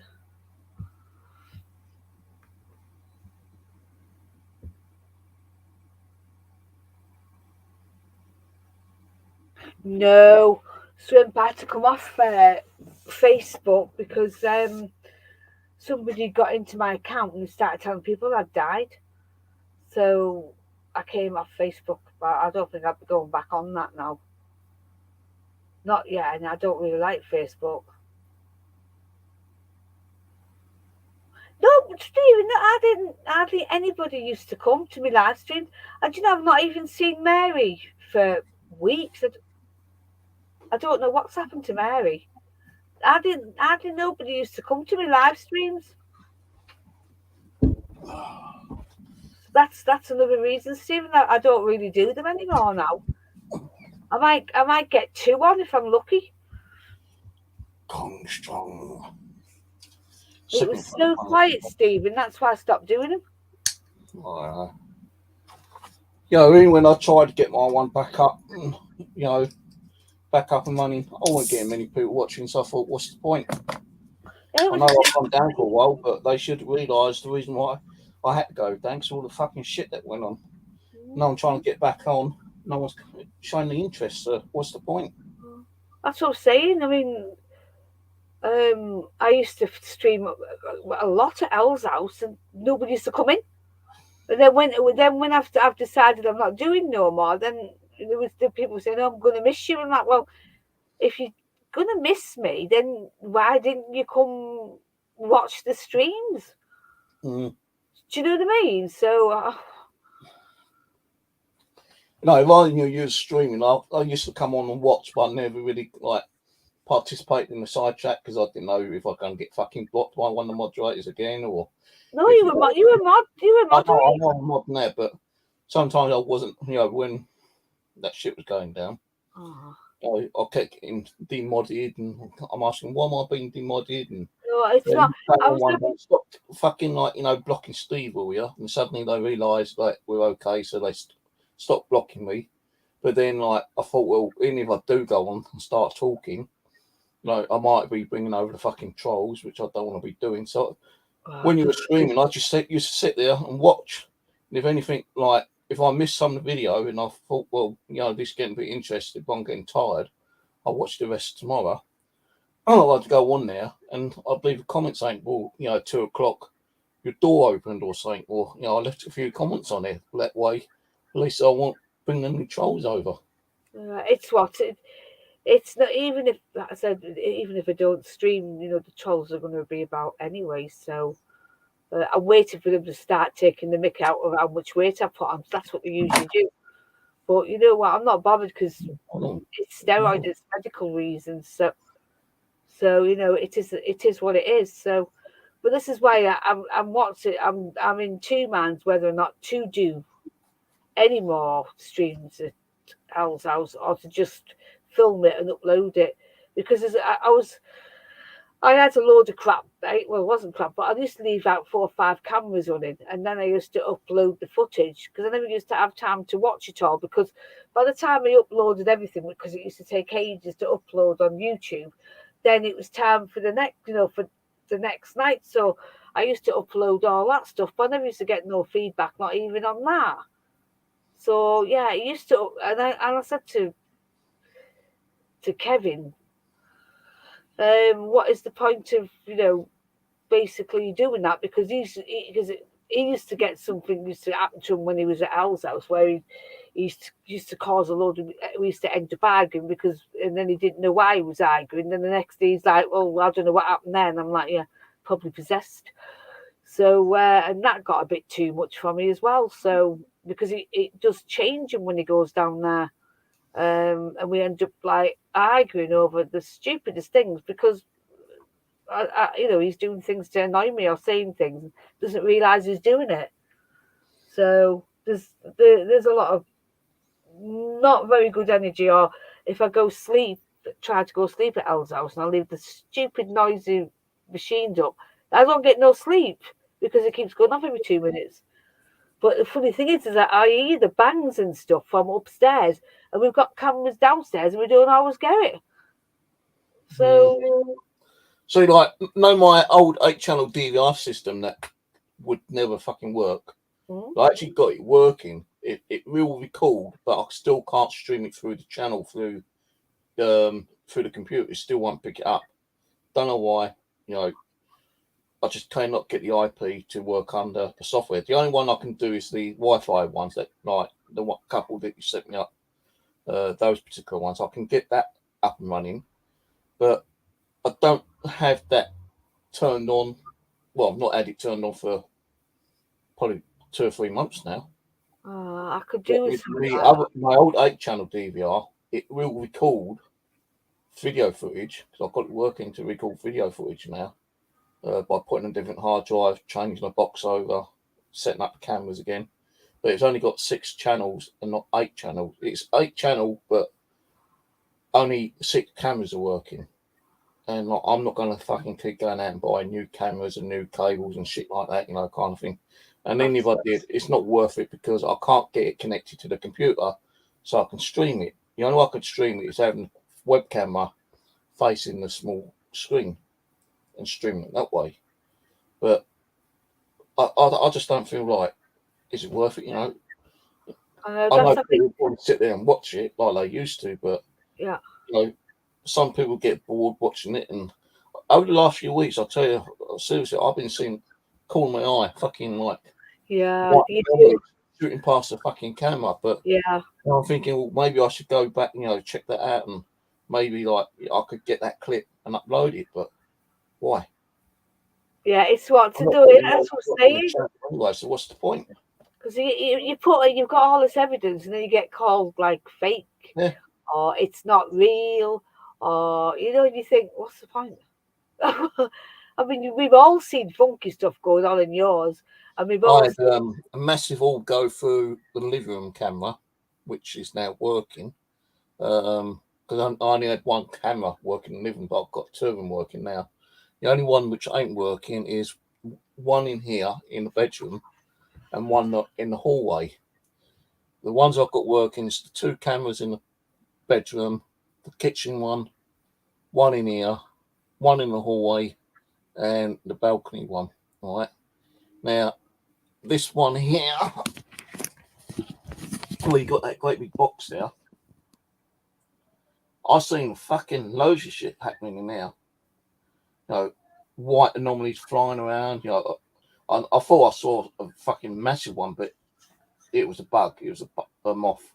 But I've seen things going flying around in there. I've seen the box move on its own. I've seen on the other camera in the room, I've seen things which kind of like, it's like flashing lights. And like my balcony there, that's where the door is beside that chair, right? Where is it? Yeah, so you're looking at the chair. To the left, you've got the door here, so you can't really see the door. And you can't really see it in the living room because it's right near that box to the right of that box. No, is it? It's to the left of the box. Now, the thing is, right, them flashing ain't a car because that curtain I've got in there is a real thick curtain, man. I mean, car park goes past, you don't see the shadow even that's being cast. You don't even see the shadow being caused by a car going past. I've seen like fucking weird flashing light going in there on the odd occasion. I've had like, when I've seen it, I thought, now is that an anomaly or is that just a bug or something? Now, yeah, but though, Steve, whether it's a bug or not, because you know, people are just going to turn around and say it's a bug. You could see, like if you actually see a box move on its own, and I've got the whole camera up and I'm sitting in there and I'm live streaming, and the box would move, they'd probably say, "Oh, there's someone in there." it's what it's just as it is. I mean, people don't realise that they want real paranormal stuff, right? Through yours and through mine, there's no fakery because it can't be fake because we leave everything live when we stream. Everything's just live, but they'd rather watch other channels that are fake and then don't want to watch proper paranormal, which they're crying for. But also they've got to realise that it's not like Ghost Adventures where stuff's happening every 2 minutes like that. You know what I mean? It comes and goes. Things that might happen one night and then things might not happen another night. Do you know what I'm saying? You might get that one thing that might happen in a matter of like 6 months, and you might only get it on that one night.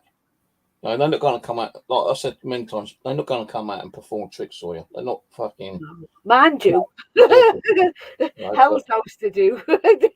Hell's not House here, they used to, but I think they like, they know I've gone through so much shit and I'm losing interest. They're thinking, well, maybe Steve just needs more time out, kind of thing. Maybe. Yeah, well, they do that, And that's what's probably trying to get my attention, like, the box moving and like, I've heard noises, I've heard disembodied voices in here, but I can't prove it because I've not recorded it. I could turn around and say, so and so and so and so happened the other night, but with that actual proof on it, people ain't gonna believe you. Well, you And then can't. if you've got it recorded, and and it's live streaming, they still ain't gonna believe it. I've seen a video, right? No one knows like top 5 nukes or chills and stuff like that. Yeah, I've seen fucking videos on there, which is, shit. Well, yeah. Shit. Yeah, I've had more activity up my fucking behind my backside than some of these fucking nuke top 5 fucking videos, and I'm thinking like, hang on, you've called that fucking paranormal activity, and it's on like, Scream or whatever fucking top 5 or top 10. It is. That's what I'm saying to you. A lot of what's around. Hello, you. It is a lot of it's fake. What's happening at the moment, and it's like it's a lot of it's destroying the proper paranormal teams that are actually out there that are trying to like show their stuff because there's not, but they don't believe it. They'd rather believe fake than real. Yeah. And I don't know. I don't understand. Like get it why that is, but it's just YouTube, isn't it? It's entertainment. They see it as entertainment. I don't see what I do as entertainment because a lot of the time I actually do get a bit freaked out at Elle's house. I'm not going to lie to you, I do. And when I'm at the graveyard I do get freaked out, so I don't class that as entertainment. I don't even like to put mine on for entertainment because it's not. But people like to be entertained, seeing you scream and blood everywhere and something smash you in the face or cut you up or whatever. That's entertainment to some people. So they don't like not wanting to sit down and just literally just watch the stream and see, wait and the anticipation and listening with your plugs in. Rather sit and watch fake shit than, watch the real stuff that people have worked so fucking hard on their channel, not just like, to me, it might be entertaining for some people thinking, well, that's fucking like, cool, that's entertaining me. Now I'm a bit more of a believer. But, a lot of people will rather sit there and watch all this fake shit. And there's a lot, let's face it, there's a lot on YouTube. Oh my God, there's a lot of fake stuff. I mean, I've found a few people I never would have thought in a million years actually fake what they do. I was quite surprised because I do watch a lot and I do listen a lot. I don't say anything, but I listen. There's quite a few groups out there that have been faking really badly, and that's why the paranormal community, especially the English paranormal community, that's actually well known in the Americans, that are saying that we're full of drama and full of crap, basically, that our stuff's not real. And this is what the feedback I'm getting from some of the people in America and in China and in Russia. They all take the mick out the paranormal world in the UK because they can't take it seriously, which is really sad, because there's not very many now that do it straight along the line, where they're not faking it, where they're doing it straight along. And that I said, it doesn't always happen. Al's house, something's always going on in that place. It's just as it is, because the house is just mad. You just let your camera run and you just go out. You know what I'm like. I'm trying to get Grumpy to come here, and that's getting a bit of a chore. So I want him to move out of the house, so they'll leave whoever it is that moves in, a bit of peace, because they're not going to I can't get rid of him through having them blessed. So it would be nice if I can get them to come here and then move him to Russia with me. I don't know how to do that, you see. So I have asked them, but I think that most of them, like dark entities, are probably more comfortable where they are because they've been there so long. Yeah, I know with mine. They want to be moving around and changing different locations. You might feel that they might say, yeah, okay, we're coming over to your other house, and then if you move to Russia, we go to Russia. They might come over for a little while, but then they probably think, fuck this, I'm going back to the UK and going back to Elle's house. Fuck this shit. I think I'm still there with her in Russia. It's just it's going to be a shame, like, for the family that moves into that property, because I don't want them like going in and having the same problems as like I've had since I was a kid. How much, if you could sell it and you had to rent it, how much would you charge for rent up there? What, a Hell's House? What, just for paranormal or for living? To live in. I don't know. I haven't got the foggiest idea. How many bedrooms have you got? It's 4 and an office, so it's like technically 5. Because I say, like, one person wouldn't be able to live there because they get fucking everybody that's gone in, they can't get over. Like, it just doesn't stop. The rooms, you think you've finished it, and then you're going upstairs and you're seeing 3 more, and then you go down the kitchen and you've got a big conservatory. So it's like people find it a bit overwhelming. And I'm like, well, what are you complaining about? It's not that expensive. It's amazing what you can do with that. But yeah, I mean, I was thinking of renting it, but like I said to my brother, if I'm over there and anything happens to the house that needs to be fixed, my brother couldn't do it because he just couldn't do it. So, but I was going to hire it out to paranormal groups, but I thought, what's the point of doing that? Because everybody that comes into my house, my spirits don't like him, or they don't do nothing, or the house gets called something else. So that's why. They could be even more. They could be fucking doing sacrifices and shit in there without you knowing. That's what was exactly. A lot more conjuring, bringing even more fucking negative entities. Well, I can't. Well, yeah, because I do know that there is things coming in and out of the property. I mean, Mary has caught some really messed up things coming from the ceiling. So yeah, I just don't know, because every time anybody's been into the property, they've just made it worse, or they've come out and not realised if you don't talk to my spirit a certain way, then they won't play ball. And if you're shouting ball, and I've done it, I've shouted them sometimes. But if you're shouting ball with my lot just goes, yeah, right, okay. Fuck off. Well, that's tonight. Like, what they're doing. Like, oh, you can shout and fucking threaten us as much as like we're not coming out. Sod off. Well, that's what they're doing. Wait until you're not ready, and when you're like thinking it's all nice and calm tonight, then we can come out and fucking rock your boat. That's exactly right. That's exactly right. That's exactly what the Dukes have done it with Kevin. They've done exactly when he's been shouting and bawling at him, or he's been shouting and bawling at me. I'm like, I'm going to say no more. And he goes to bed and something starts happening and he starts freaking out. So, but that's what they do, you see. They get you when you're not expected. So I watched a video the other week about a couple who wanted to buy a haunted house, right? And funny enough, they actually found one on the market. But the woman who was selling the house made it less than it was, kind of thing. And this husband and the wife said, "Oh, we're in paranormal. We want to do like research and stuff like this. Our haunted visit." Now, this woman who was selling us didn't tell them half of what was going on in there Mm, because she wanted to sell the house as quickly as she could. Yeah, mm. so she done a deal with this fucking like husband and wife. Husband and wife moved in, and within a couple of days, they wished they never fucking bought the house. Like, seriously, there's so much shit going on there. You know, violent shit, like being pushed down the stairs. Poltergeist Oh, happening. You know, man, walls slapping do them. that. This woman never told them half of what's going on, Uh, and then this husband and wife just couldn't bear it, so they decided, right, fuck this.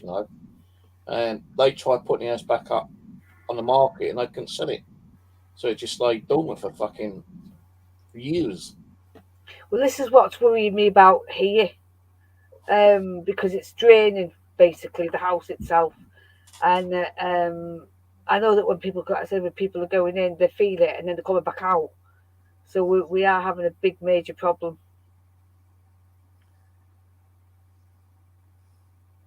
Where have you Yeah, gone? I'm here.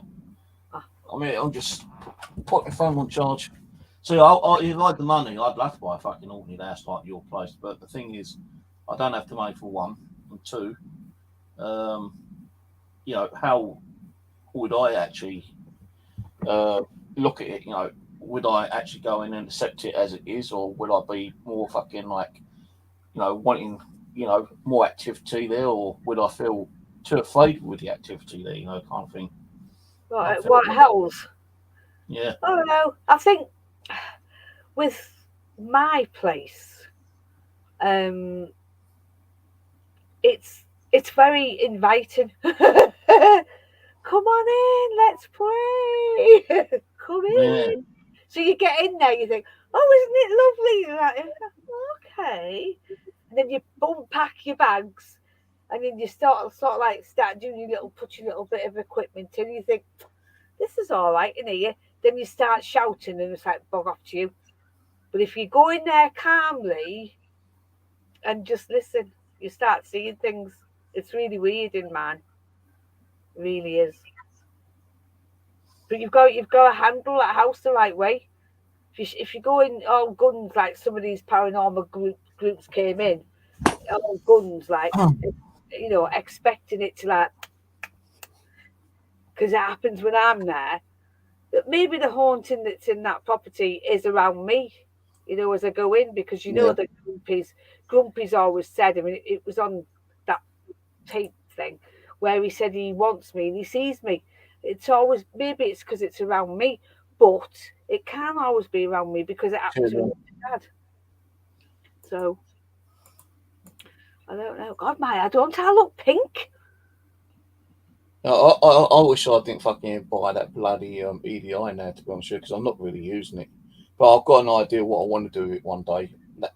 When I went over to that park, and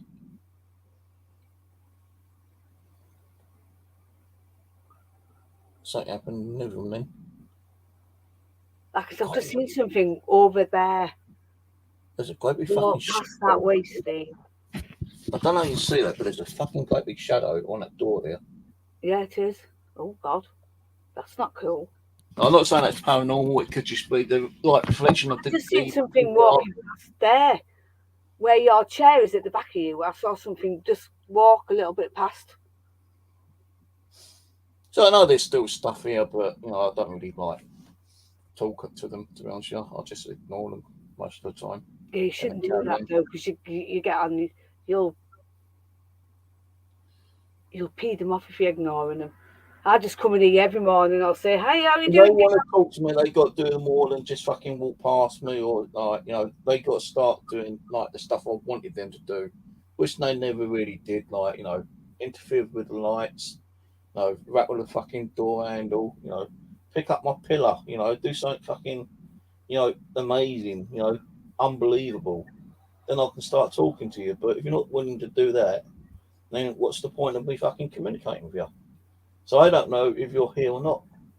And it's like I know there's stuff still going on. I see like the light anomalies to say, I hear things in here, but You know, sometimes that can just be your imagination kicking in. You know, you think that you hear something and you're not hearing fuck all. Listen, trust me, your house, when it starts, it starts. And when you've got so many like haunted dolls as you've got, like you have, especially in your front room, right? You know that things Like will be. boxing my logos up and storing them somewhere. I just can't deal with all them dolls in there. Well, mine are going down, but it doesn't Going seem like down. they're down. They're going down. Down where? They're bit by bit. They're just going down. I'm finding homes for them. They're going down. But if you look in this room, it looks like they're not gone down. No, because you keep fucking buying the fucking I things. don't buy no more dolls now. You're joking, aren't you? I had enough. Yeah, but how many times I fucking heard you say, no more dolls, Steve, that's it, no more dolls. Fucking 10 days later, oh, I've got a new doll Oh coming. no, I'd see. I've got a new doll coming next week. Oh, No, I've got this really spooky fucking doll coming next week. no. Oh, hang on a minute, I ain't got a doll coming, I've got a fucking divot box coming next week. I haven't had a haunted doll. The last haunted stuff that I bought was Albert's. Last week. No, with these few that are on this chair and my divot box. Oh, and that voodoo box that I've sent to someone. I've got no interest because I've got enough. You Get say, rid of voodoo box. Fucking see what happens. eh? If you ever want to send me something to test out and see if I get activity, I'll always return it back to you. I know you will. I know. Trust me. Well, I keep saying I've got to sort this stuff out. I keep fucking getting it ready to put in the box, and I fucking put it to one side and I'm going to lose the fucking shit again. I just cannot concentrate. I'm not organised at the moment. You will get it eventually within the next 5 years. Okay. I'll wait till next Christmas. This Christmas, Just listen, I'm not in a hurry for it, so I'm not got up. I'm just doing when Rosie, you're not doing shit much with the paranormal. Then, like, yeah, fair enough. There's no rushing. You're getting it really. You're not doing much. Now, you're saying I'm doing it every single day, and you got it going every single day. And you say, "Oh, I really want those light sensors," from Steve. You keep pestering me for them, then yeah, I can get them sent up to you. But I spent so much fucking money on me MEP detecting shit again. Just do it when you can. Don't worry about it. Because I'm using. I've got rid of that REM pod. Gee, I'm sick to death of that noise. It was driving me up the cobbles. That was. It had to go. I couldn't. Well, you got a switch on it to turn it off. I can just take the battery out. I know, but it was. Oh God, you know what I'm like. Because I always used to leave me streams running. I used to leave the REM pod for it to be. Oh God, got to the point where I just wanted to pick it up and just fling it. So now it's gone. I'm never gonna. I'll never spend any more money on that crap again. What happened to that old gun cleaning kit you had? That what? Gun cleaning kit. The what? The gun cleaning kit. Oh, it's in here somewhere. It's over there. Over here. I don't know if you can see. Let me just see if I can show you on here. Hang on. Turn you around. Can you see on that table? That there. Yeah, them suitcases there and that on top is from a murder house. There's real hair and everything in that. What murder house? In somewhere in America. That's all I know. That it was in the 60s or 50s. It was auctioned off from a police. The police did a police auction, and this woman got it, and then she had it for a long while, and then I got it, and it's got the knife. It's got the knife in there and the ice pick in there, and apparently, when he used to kill the people, he used to use that Ouija board that was on top of there, right? Because he was learning about paranormal. To I thought you heard a whistle then. To contact the people he stabbed, which Oh, let's see if I can open it up a bit. Hang on. Oh God. Oh, bloody hell! I forgot about that dog. Oh, on my back. Hang on.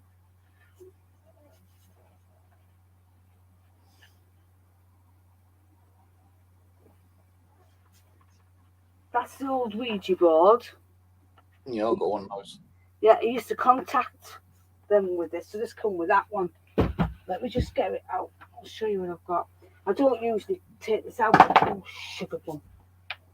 Oh. Sugar bomb? Yeah, my kneecaps are going. Oh, Yeah, mine. That's why I can't do as much mixing as I like to. right, can't do anything. The steroids have killed me. Right, okay. Let me just.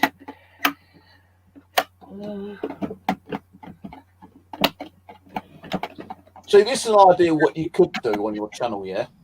That with some of the stuff that you bought from other people where it's got a good background story, you could say, right, this is what I got from so-and-so, this is the story behind it, and this is the kind of stuff that's I've been getting since I've had it. Oh, I see the hair. Yeah, that's real hair. That came from it's tied and it's got a cooking net thing to it. So that, and then it's got like a record. It's even got, check this out. Poison bottle. Yeah. Awful. It's got that in it, and then. Fucking hell. That, and then I'm surprised they actually let them send it abroad with a knife in. Yeah, look at this. And poison. Ice pick, yeah. You got that, and then what's worse than ever is this. Oh God.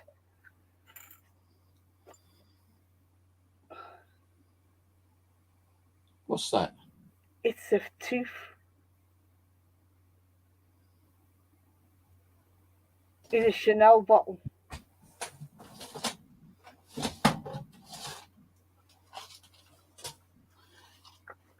You call that a tooth? Look at this.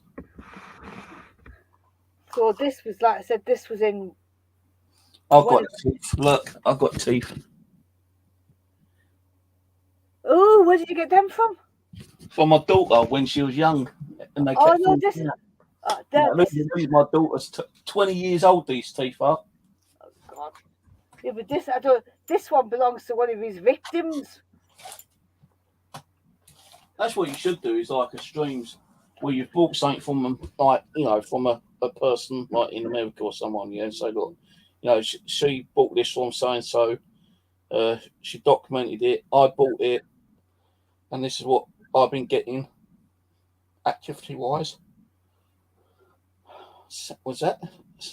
It's one of them plaques on the coffin. Oh, fucking 1872.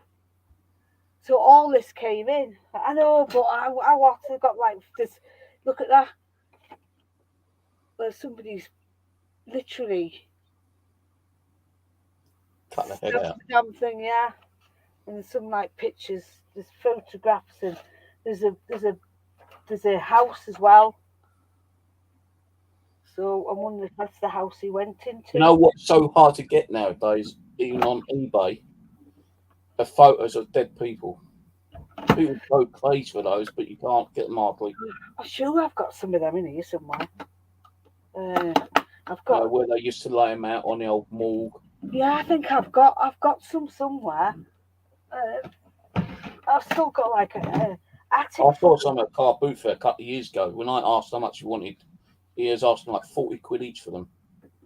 Oh, I think I bought you know what? I thought he was going to ask 40 quid for like a whole bunch, which was like about 50 photos.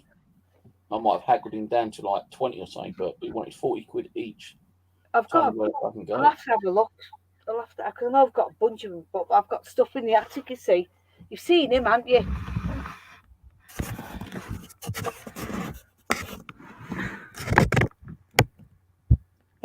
He smashes glasses, he does.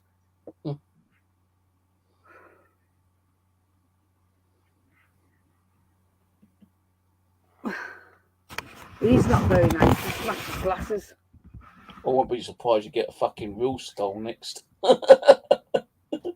Real hand, real body parts. I've got stuff like that in the attic.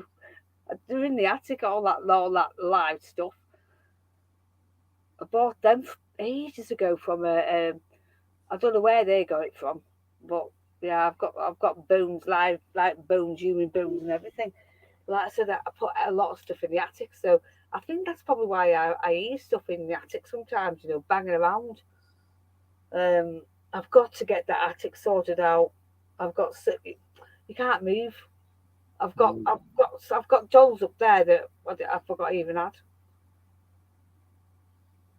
Yeah, I've got to sort all mine out. I'm not going to get rid of them if I can help it, but I've got to start boxing them up and putting them, away They somewhere. won't like that, though, will they, if you're boxing them up? That's all right. If they don't like it, then they have to let me know they don't like it by fucking rattling the box one day when I'm in there.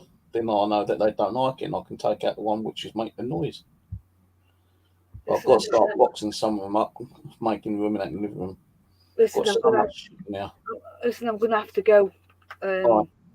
I've got to take my medication, and you don't be speaking to me when I'm on that crap. So, same time next week. Yeah, just let us know if I'm up and Okay. want to do it. Just brilliant. Because if I miss my medication, I won't be able to walk tomorrow. So, I will speak to you. Big kiss. I'll see everybody later. Thanks, Steve. all right, no worries. I'll probably be on the side chat. I'll see you in a bit. All right, catch you later. Nice. Thanks. Bye. Yeah, that's what I think she should do. Is if I had the contacts where I could buy stuff or had stuff given to me free or cheap, and it had a real good background story, then I could do like the whole, I got this from so and so, they got it from an auction. The story behind it is where, someone murdered, and this is all the stuff what was put in evidence, and now the police is getting rid of some of this evidence, they're putting it in auction, and just generally give a complete background story about it, where it came from, who the murderer was if possible, who he murdered, what kind of stuff he used to murder people. God, give it a break, for fuck's sake, you goddamn troll. So that's the kind of thing I wouldn't mind doing, but there's no way I could get that kind of stuff. Rose knows the people, I don't, and I don't be spending that fucking huge amount of money, to be honest with you, because it just wouldn't really be worth my while unless I was getting activity from them. And you can't really expect you're going to get activity, because I do believe sometimes that you might get activity in one location, and you might remove that object which is causing that activity from that location, and if the spirit's attached to a certain item that you're removing, it doesn't mean it's going to stay attached to it. If it knows it's going to be removed, it can attach itself to something else in that property and still continue staying there. It can attach itself to a fucking brick, for all we know. But I've been watching a few paranormal channels over the last couple of weeks, and there are new groups coming up. I've been watching those Russian ones, that Tim guy, who state his channel is for pure entertainment. When I started watching his channel, that kind of fucking amazed me, creeped me out, thinking, poltergeist activity, fucking, he's sawn a shotgun, it's being picked up and aimed at him, but it's all fake shit, but it's fake because it's entertainment and people like that kind of stuff, yeah. And that other one, Dark Ghost, he does stuff for that Tim guy now, and he uses the old type of audio recorders which used to take the tapes, big fucking chunky one he's got. But you can never tell, with the EVP he's getting, if it's already programmed in, and it's he's rewinding it. It's already asked the questions, recorded his questions, and someone's giving them that answer, and he's just rewinding it or fast forwarding it to that particular thing, making you think that he's asking it live on his channel, you know, kind of thing. So, like, you know, a lot of international channels, I think's kind of like not real, but it's entertaining. Now, I've seen a couple of like international channels where they've had some fucking crazy shit, you know, but you still can't say if it's like real paranormal, if it's like fake paranormal, you know. And I would like to see more, you know, real evidence. I like to see people. I know, like, you know, with the well-known ones, which still fake shit, you know, where they try to debunk stuff. I would like to see, you know, people going into a haunted location and they hear something and they actually try to debunk what it is. Because that's what, you know, a real paranormal channel should do, really. You know, like, just like Paranormal Team. If they came in knocking on the wall, they need to try to, in one way, find out what's causing that knocking on the wall. Could it be rodents? Could it be someone living next door? Could it be someone hiding in a hidden room or something? No, or could it be someone upstairs saying, like, knock on the wall, and they think that the other team member is asking the other team member to knock on the wall, and he's knocking on the wall or she's knocking on the wall. And if you've got, you know, like real paranormal shit going on, I'd like to see different like camera angles, so like, you know, you can see the whole room and see where everyone is and watch their movements. Because then, like, if like a table starts moving, and, you know, you've got cameras, like, you know, all around the room, different angles, you can see, like, you know, the people's, you know, reaction, you know, seeing if their hands are moving, seeing their feet moving, because they could be tied off to a fucking like fishing wire. And if you can see like them like moving their feet or their arms a specific way, you know, they could be fucking like faking shit, you know. They could actually be pawning the table themselves. Now, there are a lot of groups out there who do fucking fake shit, I tell you. And I do still watch, well, I don't know more, but I used to watch a couple of channels, and they, you know, oh, you know, this is real, you know, this is real, you know, you think it's not real, you tell us it's not real. We won't take no, like, you know, we won't be a particular person will, like, you know, turn around and say, oh, fuck off, it's real. But they do, you know. Give us your honest opinion if you think it's real or if it's not real, or, you know, you can explain what it is. And you try to explain what you think it is, and they just turn around and say, no, it ain't, fuck off, you know, that happened, it's real, you know. So they're not giving you the chance to, like, you know, give your opinion, and not giving their truthful opinion, because they want you to believe that is real when it ain't real. You see what I mean? Now, when people get paranormal activity, you know, it isn't like, as I said, in most occasions, like, you know, I'm going to say a good 85-90%, it's not going to be paranormal activity in a certain location 24/7. No, sometimes it could be with Roses. Like, I know she gets shitloads, but it's going to be, you know, like a time when she's out with Kev, you know, going down the coast. It could be dead quiet, and they reserving the energy for when they come back. And yeah, they fucking say, like, you know, Rose has gone away on holiday. We don't have to make no noise.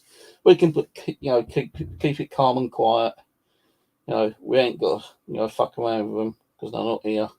We could have followed them and like fucked with them, but no, you know, they're going to spend a couple of days down on the coast with Kev, and, like, you know, when she comes back, we give her fucking even more, you know, activity for leaving us here, you know, kind of thing. But, you know, I don't think that every fucking place is haunted. No, she's got proof that her place is haunted. Yeah, I've seen a lot of stuff. Even when she's in bed sleeping and she's been live streaming, I've seen some fucking weird stuff going on in there. But at least it's actually caught on camera. Now, I could turn around and say, well, like, you know, I don't need to turn around and lie to you, like saying, well, my box is moving in the living room right now, and you're going to believe it. Now, I'd rather let you see the box moving on camera, live, right? But in with the box moving live on camera, and you can see me in here because I'm holding the camera to the fucking screen, other people could turn around and say, "Hey, hang on, someone's in the living room. Someone else is moving that. Maybe it's his cat." Or the cat, although you can't see her, she always goes underneath that chair now. She hardly ever goes up on the windowsill. She goes under the chair because it's more cooler for her down there, I believe. So someone could turn around and say, "Well, hang on, it might be the cat moving the box." Or the cat never ever goes in that living room. I won't even let her go in the living room. Specific reasons, because I don't want to all the cat air in there, I don't want to shit and a pissing in there, all that kind of stuff, yeah. That room is a fucking clutter, and if she went in there and I started calling her out, shouting, "Get out of here," she's going to hide in there, and I'm going to have to pull everything around just to fucking find her and get her back out. Now, let's say if the box was moving, for instance, yeah, and I'm showing you on the camera that it's moving, and you can see the cat down there, I'm going to have to go in the living room and somehow prove that there's no one else in that living room. But it's going to be awkward and difficult for me to prove that there ain't no one in there because all the clutter in there. So much clutter, it's unbelievable. Hello, cup of tea? Who's cup of tea?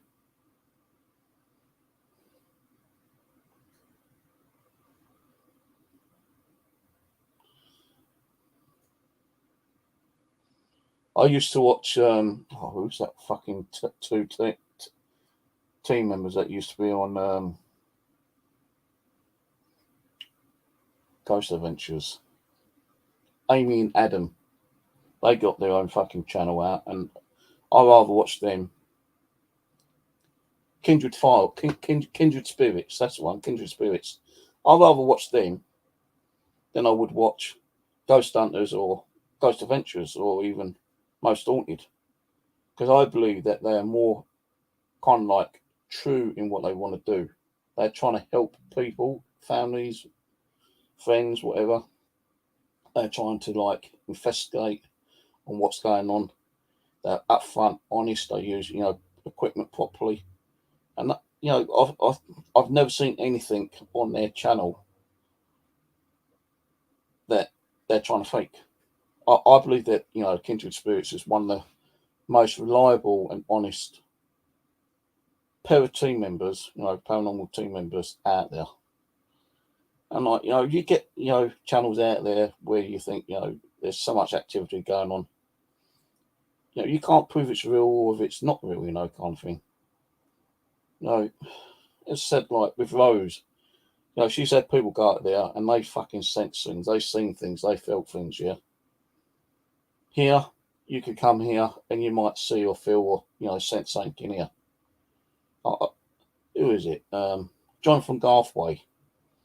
I've got one of his ghost boxes, which I still don't understand to operate the damn thing. And I've had that fucking since I moved in here.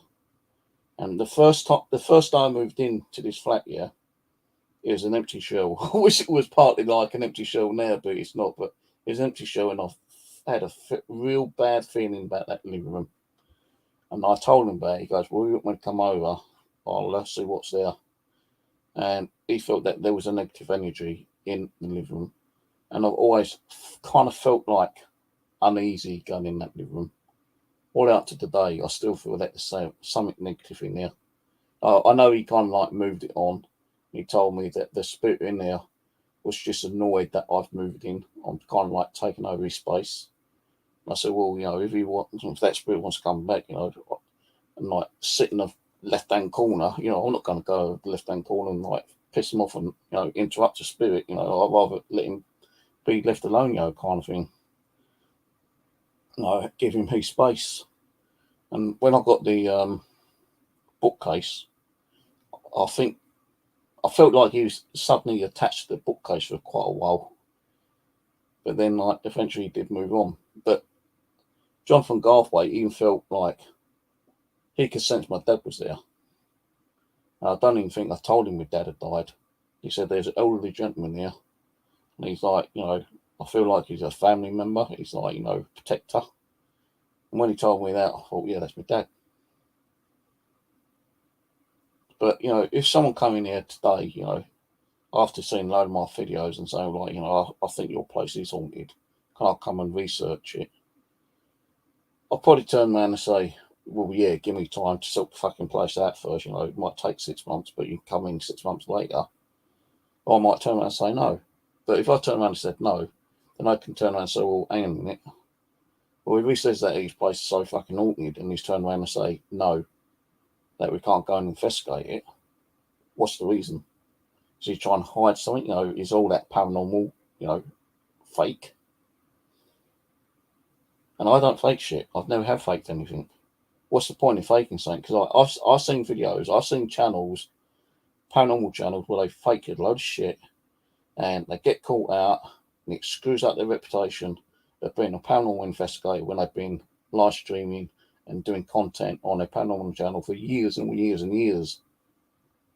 And they go and do something stupid and it fucks up their reputation, and they've got to like apologise to all their viewers and, you know, say like, I'm sorry, you know, like I've done that, you know, because I thought if I did that I might get more activity or I might get a lot more viewers.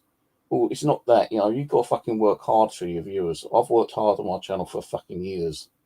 And it's only because all the bullshit and the hate and the drama went down that fucked up my channel. And, you know, I still do have the passion to get back into the paranormal, but I just don't feel I'm still ready to get back into the paranormal. So I don't feel as much energy or spiritual energy that used to be here.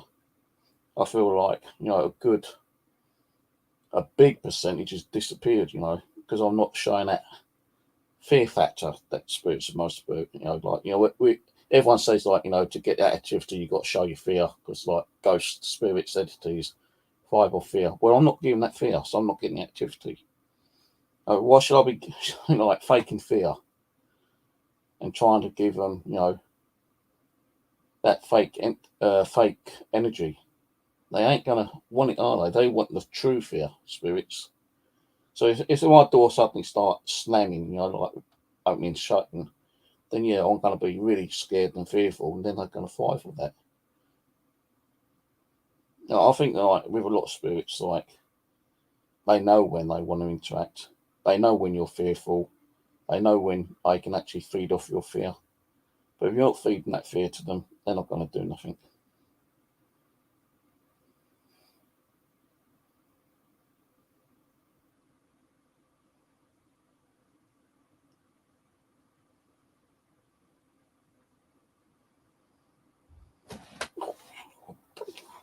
Kicking like twinges in my fucking knee and my back. Feels like over the last couple of days, it feels like, you know, something's been scratching me constantly. Like I know like I bite my nails, but you know, because of the heat, you know, you get so hot and irritated, don't you? You start scratching yourself. But you know, I kind of like got an itch right over at the back of my shoulder blade, and there's no way I can reach it. It feels like something's scratching it, and I can't. Ugh. Look, yeah, I'll be honest with you, I don't like the way people fake shit, and they deserve, you know, their names and their reputation to be destroyed. You know, right. I'm not going to say no, I won't say that because it might start up the fucking bullshit drama again. But there's a couple of people I've seen, and you know what they've done is a fucking joke. But I have noticed that they've kind of like stopped doing what they used to do, and like they are now working on their own channels a lot more better, and they're going out with different groups of paranormal teams and doing more ghost stunts and stuff like that.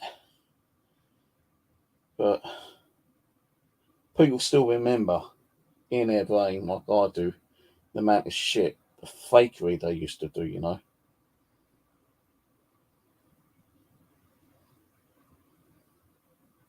So, like, I said, you know, a while back here, I've got fears. I do have fears, which I'm trying to defeat, right? My biggest fear is being out on my own in the dark. All right, and that's one of my biggest fear factors. Yeah. Second one is going across the bridge with water under me, because like there's two things about walking across the bridge with water under. That bridge could collapse and I could get crushed and get killed, or I could end up in the fucking water and drowned. So that's another fear I've got. Plus, the other fear I've got is like heights. I don't like heights. Although I'm 30 feet off the ground, that's not so bad. But if you're like in a 20-story building, you're on the top fucking floor, and I look out that window, I get so dizzy, and nauseous. I feel like I'm going to pass out. And I've had those fears where I felt like, should I go near the edge? But if you think that you're going to go near the edge, you'll probably end up fucking falling over and killing yourself, Even though I've been up in the aeroplane several times, this is what I don't understand. Like, when I've been in an aeroplane, you get that terrible feeling, like, when you're taking off, am I going to survive the flight? Is the flight going to get there? Is the aeroplane going to crash? Is it going to explode mid-air? Are we going to get, like terrorists on board or something like that? All that kind of fear, fucking like, kind of toggle around in your fucking brain. And like when you're up in the air, like 30,000 fucking feet high, and you're flying across like the Atlantic Ocean, for some reason I want to be near the window and look out. And although I'm like 30,000 feet up in the sky, that fear factor suddenly kind of like dissipates, kind of like lowers. Because like, what's the point of being scared of heights when you're 30,000 feet high, in the sky, in the aeroplane? And you think, well, if anything happens now, like the plane explodes, you're closer to heaven, so you ain't got no worries. But what happens? You get sucked out. Like someone like fucking explodes a device and you get sucked out. You're probably going to die through shock. You're going to die from suffocation. And all that kind of shit. Yeah. But you're still going to be near heaven, aren't you? In one way. But so when I'm up 30,000 feet high in the sky, that fear factor about being high up disappears. But when I'm kind of like lower to the ground, if I'm watching a movie, even like Die Hard with Bruce Willis, when he's looking out a fucking window and like, he's like 20 floors high, and you can see, by the camera view how high that is. That sometimes like scares the shit out of me, thinking, although it's just a fucking video, it feels like you're there in some way, and like that fear factor kind of creeps back up on me, kind of thing, as if I'm there and I'm looking over a fucking balcony, and as if I'm gonna fucking fall, kind of thing. But the fear factor that I've actually have defeated is being outside in the dark on my own. Now, as you know, bushcraft, I was over to get permission to do metal detecting on a pony farm. Then later, about a year later, I asked the owner if I could build a bushcraft, and it took me 7 months to build a cabin or shelter, shack, whatever you want to call it. And I have done a couple of mini sessions there, like with Ghost Box, EVP, and I've not felt there is something there. The other week when I was up there, I couldn't sleep because there's some really fucking weird shit going on. Like the cabin, I'm going to call it cabin, right? I'm laying there on my bed bench, made out of wood. I've got like 2 old mats. I've got like a blow-up mattress, and I've got my sleeping bag. And I'm laying there, and you can hear this scratching. And it ain't just like over to the left or to the right. It's right beside me. And I'm like thinking, what the fucking hell is that? No, it could have been a rodent. It probably was a rodent, a mouse or a fucking rat or something here. And you can hear the scratching constantly. And I like tap on the side of the wall. And, don't get it's all fucking wood. It's branches, logs and shit like that. It's a cabin I built myself. You haven't seen it, go to Steve's Adventure YouTube channel. You'll see it over there. I was up there the other day actually. I was going to spend the night over there, but I didn't because it got so fucking hot and I couldn't sleep properly. Mind you, I didn't even try to sleep because I was milk detecting. I got heat stroke, so I came home. But last time I was up there, and I did try to sleep overnight, kept hearing scratching noises. And, I tried to go to sleep around about 12 o'clock time. And this constant, like, scratching. So, like, I knock on the wall and it stopped for about a minute and a half. Then it start again. I'm thinking, what the fucking hell is that? So I'm trying to sleep. I'm laying there. I'm just about going to doze off. Then you hear these two great big knocks on the tree. Just like, when you're watching these fucking YouTube videos about the abominable, well, not the abominable snow, but Bigfoot, the Yeti, the Sasquatch, they usually like communicate by banging on the tree, don't they? Well, I heard two great big knocks, which sounded like someone knocking something on a tree, right? And this is 1:30 in the morning, up at my bushcraft. And I'm thinking, what the fuck was that? I wasn't going to get up and have a look out because, like, you heard me talking about, the mad axeman. That's just like something I keep thinking about. There could be some fucking weird axeman out there waiting for me to open the door to like run and chop my fucking head off or something, kind of thing. So I always lock myself in when I'm spending the night up there. But I've heard these two knocks on the tree. I think, what the fuck's that? And all of a sudden I hear like these voices. It sounded like male voices, but it sounded more like teenagers. And it could have been teenagers, I don't know, but it sounded probably about a few hundred yards away. Now I had a little headlight torch turned on, which I have hanging over me when I'm in the shelter. Because if I need to get a drink, I'm not going to fumble around trying to find my drink and knock my drink everywhere, kind of thing. So I've got this little head torch on. So I've turned it off, so I'm laying there. Couldn't hear anything else, kind of like just quieting down. So about 10 minutes later, I've turned the torch back on. I'm trying to get to sleep again. I think I probably slept for about 10 to 15 minutes. That's what it felt like. And all of a sudden, about 12:30, I get kind of like woken up. And it sounded like a female not too far outside my shelter. It sounded like a female either crying or murmuring. It's like, that kind of thing, yeah. And it went on for about 2 minutes. Oh, fuck, when am I going to get up and start looking out the fucking door? It could have been spirit. I don't know. I don't want to be opening the fucking door and seeing some fucking spirit of a woman in white or, fucking old happy witch or someone standing outside my door. No, thank you very much. Maybe next time I might get up and find out what it is. I don't know. But I never ever said that place is haunted. But I did find out something not long ago because I was talking to my landowner and he said that his partner has actually seen a spirit woman up there, yeah. Now, he told me this probably late last year, probably October, November time, I think it was, something like that.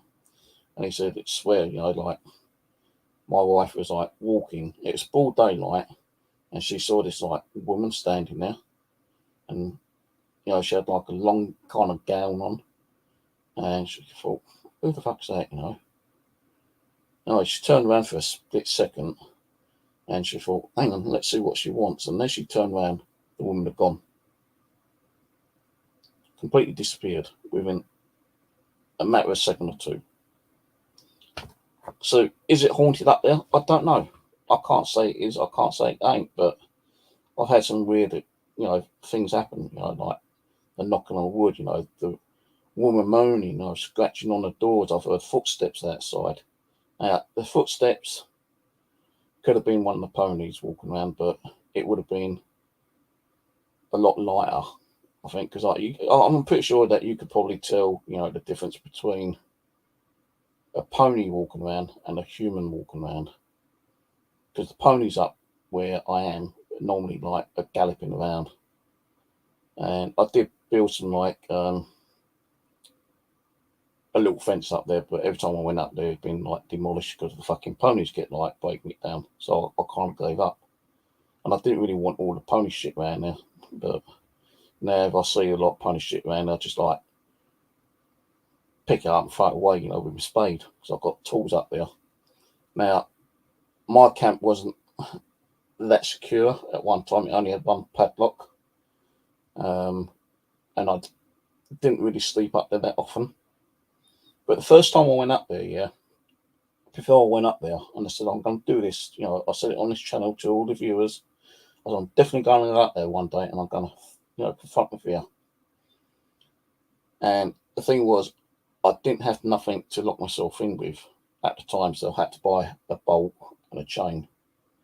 So I put that, when I went up there, I put a bolt and chain on, and you know, I checked it and made sure it all worked and everything. And you know, I took all my sleeping gear up there, you know, my blow up bed, you know, blow up mattress, sleeping bag, roll up mats and stuff like that. And the first time I was up there, it wasn't too bad because I've been watching videos about people sleeping out and other people confronting their fear about sleeping out. Because you don't, you know, like when you're here, your brain picks up a certain amount of noises that, you know, it's like tuned into like, you know, distant cars or people moving around outside, you know, people talking, people screaming, you know, the birds tweeting at certain times at night and early hours in the morning, stuff like that, you know. Buses going past, trucks, you know, fire engines and police cars, and you know, it's tuned into certain noises. But when you're outside in the bush, in the woods, alone at night, you're not hearing that. You're hearing completely different noises. Oh, you can hear possibly like a rabbit, or fox, or pony, or like, you know, if it's kind of like windy, you know, the trees are like blown around. And like, you know, there's no trees out. Well, there's one tree outside my window, but it doesn't make a fucking lot of noise like it does up there at my bushcraft camp when I'm up there. And it hasn't been windy, but I couldn't understand what those two knocks were last time I was up there. And that's like about 3-4 weeks ago, I think. But, you know, when you're laying there and it's like pitch black, you're thinking, is anything going to happen? You know, is anyone going to try and kick the door down? Is there some kind of like weird fucking like crazed person out there with an axe is going to come chopping through the door and like, you know, chopping you up and murdering you? And that's something like I made up in my own fucking brain. Every time I go out there and I let people know I'm going to go out there, I say, well, if you don't see me for the next couple of weeks, you know, it's the fucking mad axeman that's probably broken through the door and chopped my head off. Well, there ain't no fucking mad axeman up there. It's just me fucking around, you know, playing a joke. But where I am, where my bushcraft is, no more than probably about 30-40 metres behind me, you've got like a woodland, a public woodland, which is run by Colston Council. So you do hear people walking around and like, you know, dogs running about, you know, people calling their dogs, you know, dogs barking, you know, certain times of the night when you're up there. It starts getting very quiet when it's like really dark, because I don't think a lot of people take their dogs out, you know, when it's pitch black, unless they've got torches and stuff like that. And like when I am up there, you don't hear a lot of people. Hello, Sarah. Next week, because I've got a few things on this week, I'm going up my bushcraft Saturday and staying overnight Sunday, coming home Sunday. So it'll probably be after Monday. And I did try to contact Denise about who's coming up to your wedding, but I've not got no reply from her yet. I have checked Facebook a couple of times. Maybe if you give her a shout or Jessica tries. I don't know. But you know, when you're up there on your own, you know, you do hear weird noises that you know, your brain doesn't like function straight away. noises that you don't really expect to hear. I've seen some nice deers up there though, because there used to be a deer farm up where I was until it got closed down because the deers kept escaping. And there are deer up there. I saw a couple the other day when I was up there actually.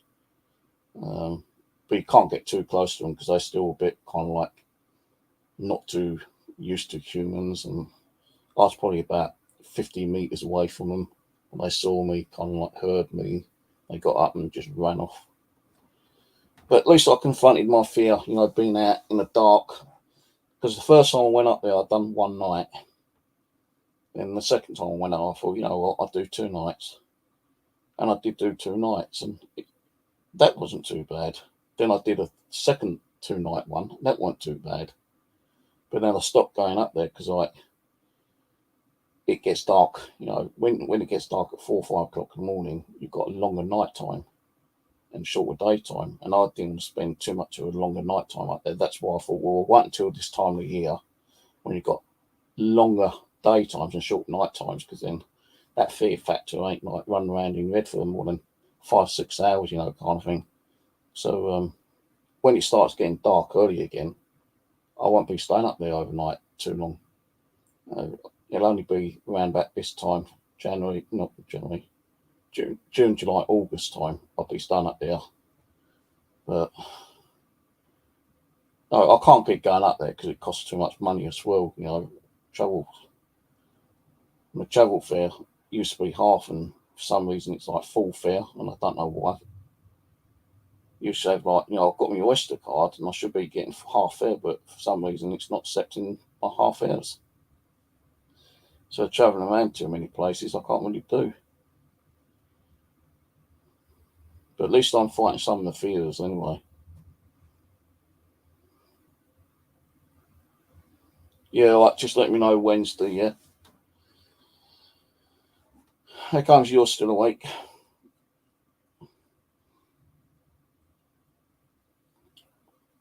Yeah, that day you saw me on the tram, yeah? I was walking down that way, weren't I? I wasn't going up towards the tram and onto like Bempton Road or Bempton Lane or whatever it's called, going to the bus stop, I think. Was I walking down or walking up? So if I was walking down, I was going milk detecting. There's like a bottle dump there, and I was checking that out. But if I was going that way, if you was on the tram and you saw me going that way, then I was on the way home.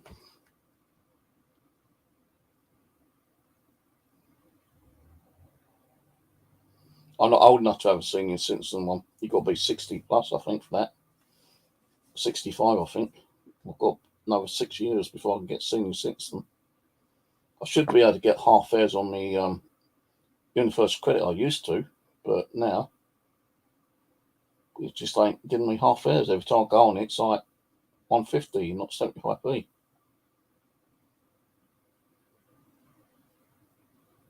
So you was going to Croydon, I was going that way. I was going, I must have been going milk detecting. Well, I wasn't actually going milk detecting there. I was going to go check out the bottle dump. And the only reason I was going to go to the bottle dump because I'd gone there the day before milk detecting and I lost my digging spade. And luckily I found it that day. Down a little kind of like a little pathway which no one really uses. But I found it. And I checked out the old bottle dump. And I went somewhere else after. Hello, John. How's it going? How's my future son-in-law? But look after my daughter, mate, I tell you. Once you're married, don't know fucking bullshit from you. That's all I give and fucking hunt you down and kick your ass, mate. That'd be a fucking joke. With my fucking health, with my bloody knees hurting all the time, I won't be able to get out the fucking door. No, I don't know with Denise and that though. I've tried to speak to them on Facebook, but Denise hasn't contacted me back. No, I weren't on. Well, I was only on Facebook about a couple of hours ago, and there's still no reply from Denise.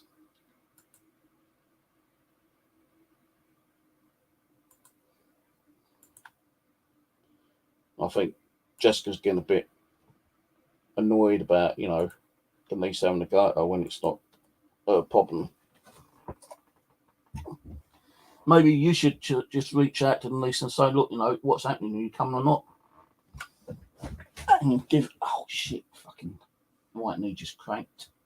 And could just be like, you know, up front saying, look, you know, I wasn't sure you would come or not because, like, you know, I could only have so many people. You know, just fucking ring her or talk to her on Facebook. A bit annoying when, like, you've got your family fucking arguing. Oh shit! Right knee just cracked on me. Well, that means I'm I'll be going out today still. Don't know where I'm going yet. I'm not going to take my milk detector anywhere. I might take my magnet. I've got a place I want to go and check out, a lake, but it's up near Crystal Palace way, I think. Not too far from Crystal Palace. It's on the tram link. All I've got to do is get bus from here to that tram station you saw me at, and then jump on the tram, go to Croydon, change over the tram. It's up near I can't remember the fucking places.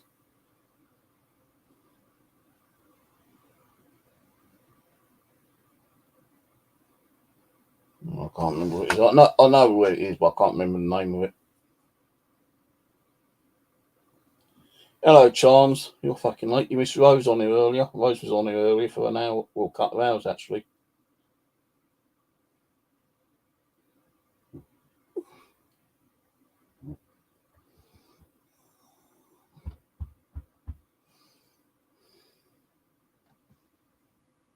Yeah, that cat's always on that chair now. I think it's because, like, you know, it's probably more cooler, more shady for her over there. It's not hardly on the, you know, on the windowsill. I sometimes, like, when I'm in there, she'll creep out without me knowing, and she goes, like, there's a like little table in the hallway which has got an old sleeping bag on. Sometimes she'll creep out there and jump on that, or she'll lay right next to a water bowl and just chill out there.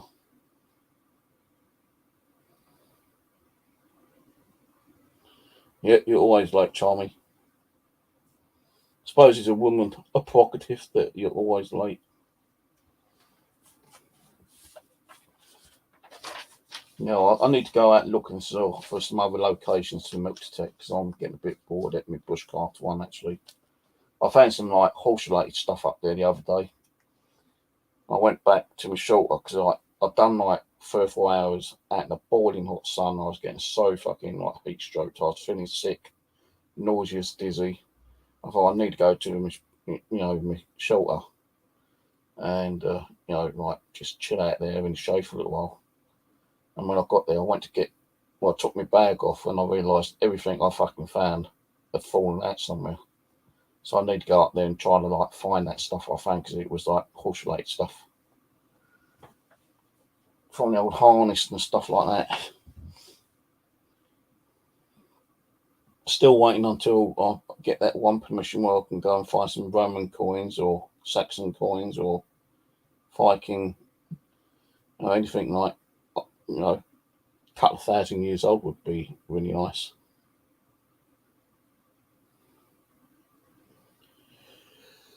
I'll be honest with you, Rick, it is a bit tiring being alone, but you know, at least you ain't got people like moaning and bitching in your ear hole every single day. No, people have asked me before, you know, a couple of years ago, would you ever look for someone else? You know, would you go out and, you know, get yourself a girlfriend and get married again? Nah. They wouldn't want me anyway, with my fucking health hazards. You know, my health situation and my fucking cluttered up place. And this is a woman who could understand and said, look, you know, I look after you for the rest of your life. You know, I'm rich. I'll buy you anything you want. I'll take you as you are. Then maybe. So I'll get her to buy me a couple of houses then. I say, hey, buy me a Hortney house and buy me my own house. So when we fall out, I've got my own house and, like, you know, write one of those fucking forms out that you won't take it back if we ever fall out and separate. Whatever you buy me's mine. You can't have it back. Get to buy me some decent fucking clothes. I only been able to buy myself clothes lately. I've just purchased on Amazon a packet of 6 boxer shorts because all my shorts are fucking like getting small and splitting on me. I'm putting on weight again, I think. I don't know, I'm putting on weight because I don't eat that fucking much each day. Cost of living's gone up, so I can't afford to fucking go out and buy extra food. As you know, I try to attend to budget my food, like, not buy enough to, like, eat for that one day or a couple of days. Then I buy other stuff I want. I shouldn't really be doing that. I shouldn't be buying the stuff I need to buy, which I don't really need. Like, I've been buying shovels and spades and trowels for me metal detecting, Scotty bottles, put water in so I can wash the fines off when I find them. I need to get. Well, actually, I just bought a new pair of boots. Actually, because my other ones are broken, so I bought these. They're not that brilliant. I didn't want steel toe cap ones because my other ones are steel toe cap. My old steel toe cap ones, 2 of these like things are broken off, and the steel toe cap, because I hadn't worn them for a while. Those were rubbing my toes, and I was getting sore toes. I bought these off Amazon. They was only like 25 quid. Then I realised my boxer shorts were getting a bit tight around the old waist and around the old ghoulies, so I had to buy some new boxer shorts and waiting for them to turn up. I need a new fucking jacket, because I think if I took my jacket to the thing, and let me get it. Hold on, it's in the kitchen, I think.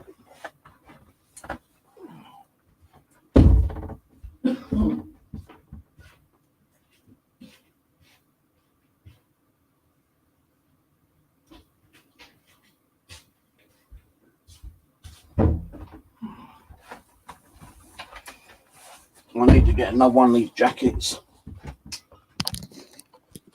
because the zip compartments have gone on them. Like the zip here,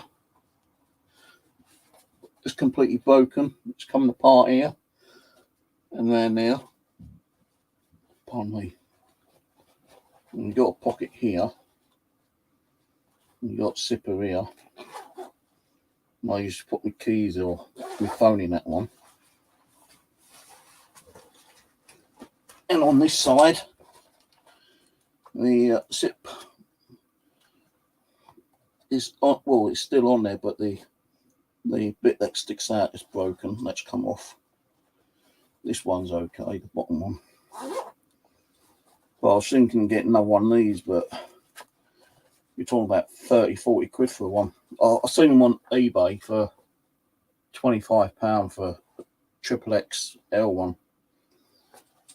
Same kind of jacket, and it's short sleeve, you can see. It's quite good, because it's multi-pocket. I've got my little bottle of water there, when it gets hot, and I'm really hot, and I need cooling down, I just get in, I go and spray my face, and that really does cool you down a little bit for 5 minutes. Top pocket for my headache tablets or any other tablets I take out with me. Plasters. I need to get myself another little one of those first aid kits from Poundland, actually. Pocket for my gloves. We've got an inside pocket here on this one. My milk detecting manual that I was supposed to be reading. I keep forgetting that I've got it. Little pocket in here, but it's got no zip compartment. My little pocket here where I've got my polos. While I'm here, I will put my asthma inhaler in here. Yeah, I could get the sips done, I suppose, but I don't know how much it cost in a repair shop. And I've had this for like, God knows how many years. I've got another one similar to it, but it's pure black. But there's a few issues with that one. But this one I kind of like, but because it's fallen apart and I've had it for God knows how many years, I need to get a new one. On eBay, I think about 30 quid, I think. So I might end up getting a new one next month. That'll only be the only one bit of clothing I need then. I was going to get some more camo pants, trousers, but again, they're about 25 quid each. But the last thing I bought was my boots and a packet of 6 boxer shorts, which should be here today or tomorrow, whenever. But I'm going to go out today anyway, because I want to go out looking for some new locations, try to get some, what's names?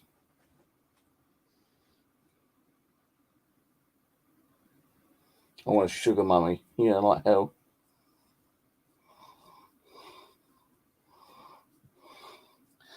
Get an old biddy, 79, 80 years old, who's full of money. She knows she ain't going to live long. Get me in a wheel. As long as she says, like, you give me a good sending off with the money I've got, you can have the rest. Someone with a nice big fucking house with acres of land, but I can do my own shit on there, woodlands, fields, shit like that.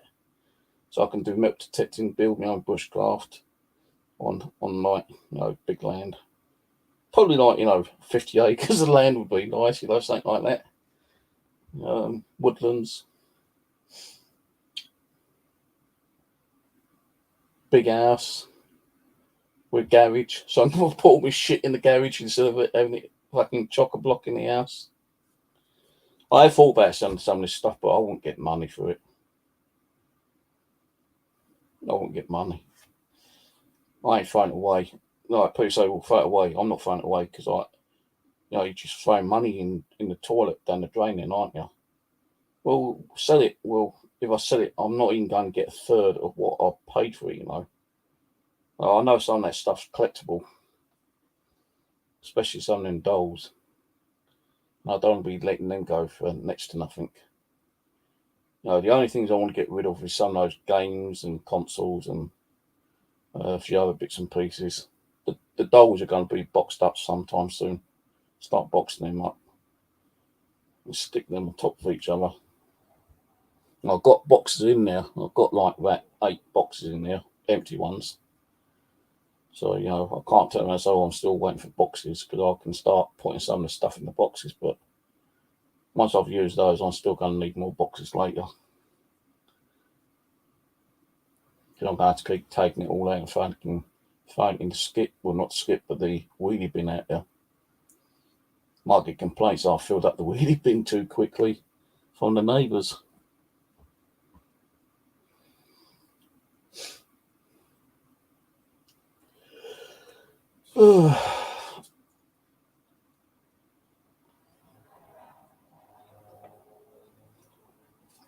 So, if you're still there, Jessica, Sarah, what camping stuff have you got for me? So, I need a new. Well, I've got a few backpacks actually, but I need a specific one.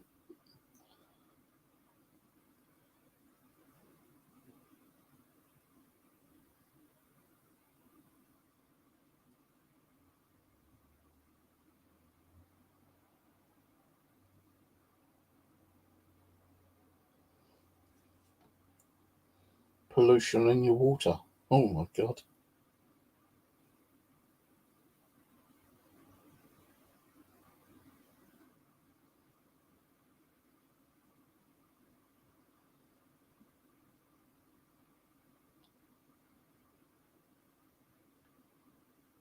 Some pang. What's a pang?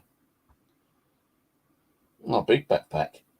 I've got 3 big backpacks actually at the moment, but what I'm doing is I'm kind of like separating some of the stuff because I've got 3-4 metal detectors. I bought one not long ago actually. cheap one. Originally cost like 300 quid. I got it on Amazon for like 120. I'm trying to learn how to operate that one at the moment. So what I've got is I've got like 3 backpacks, and I'm trying to like put one milk detector and the bits and pieces like the spade, digging tool, batteries and stuff like that in one bag, another detector in another bag, then another detector in the other bag. So if I feel like going out with the one that James bought me, that Go 544, I'll just pick that backpack up then. If I want to go out with me bounty hunter detector, I'll just pick that backpack up. If I want to go out with a new detector I've not long got, I can pick that one up. So I keep swapping it all over and making the balls up and taking the wrong stuff with me all the time. I do need to get one more thing from Amazon. Actually, I did buy one not long ago, but it's like a multi-spade. I've got one, but I wouldn't mind getting another one, so I can put it in my other backpack then. Where is it? And I'm not asking you to buy it. No, it's only 18 quid. But I'll probably get it next week. No, not next week, next month. But I'm looking at getting that. And I've got a pair of knee pads. And what I do is I put one knee pad in one bag and one in the other bag.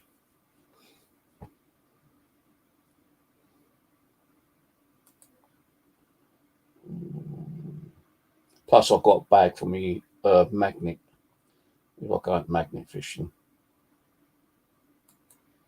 What's that one?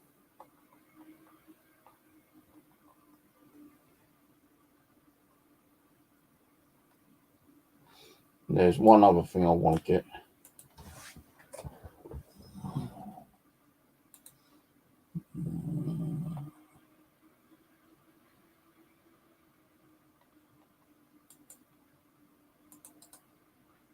This one's £26, but I think I can get one a bit cheaper.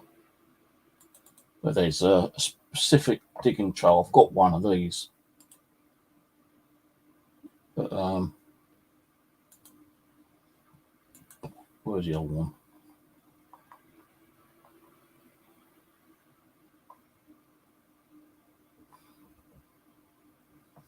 Oh, it's don't touch my fucking arm then.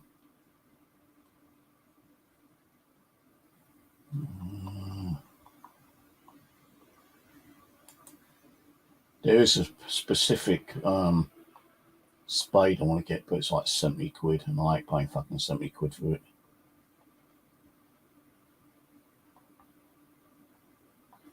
Where's that other one similar to that?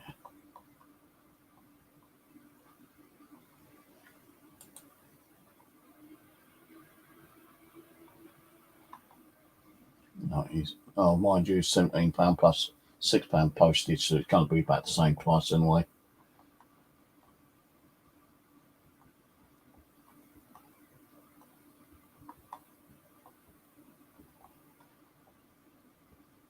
Where's that other spade I was looking at?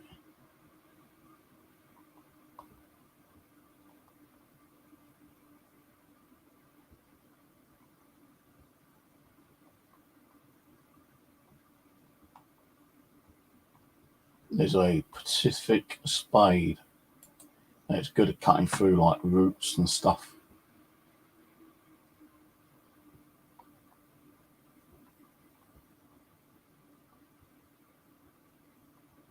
They're bloody expensive, man.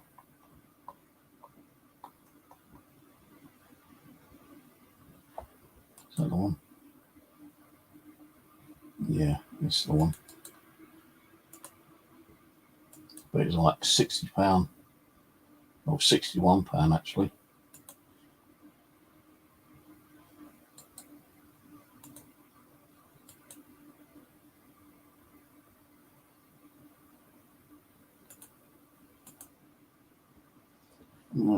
Message you and there's no look on Facebook.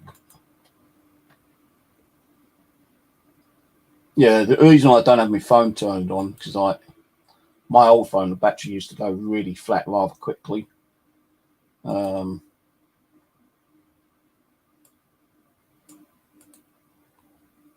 I actually got a flask. What's that? Cook set flask. Yeah, a backpack might be okay. I'm not saying it's going to be perfect, but should be okay for doing bits and pieces with it. Might be right for when I go out camping. I'll go over the old Dewberry, Clapham Commons, spend the night over there in a tent or something.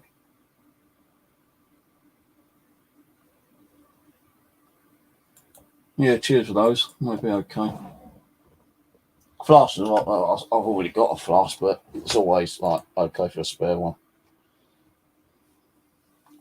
But that spade is like it's something I want to get one like that, but I'd rather have like a spade handle coming out and not round like that. But I can't find the one which has got like the spade handle coming out as like that kind of thing. That one's round like that. I don't want it round. I want it like that. Probably there is some on eBay, but no eBay fucking stuff. They tend to like fuck you over sometimes. But since once I've got those, I ain't gonna worry about buying any more stuff. I just want to get the bits and pieces I really want, and that's it. I'm saving up to give you money for your wedding anyway.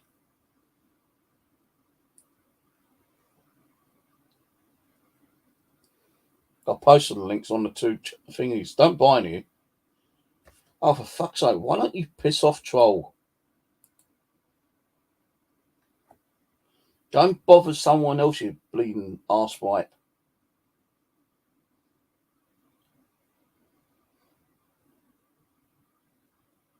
I think, hang on, let me have a look on eBay. It's called a Roots Layout Garden Spade.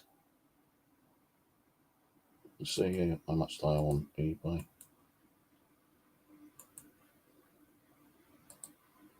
Now, there's a few things I want to get, but it's just the cost at the moment.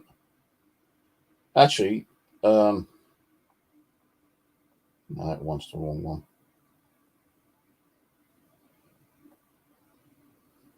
Freaking hell, man! On eBay,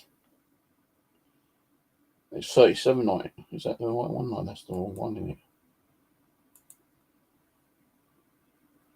No, I ain't got the ceramic. What's the name bit on it?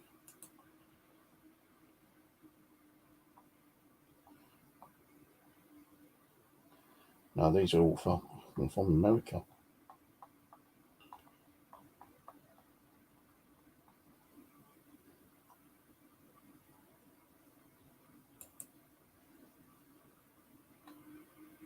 So I got a similar one on eBay at $44.99, but it hasn't really got a handle to it.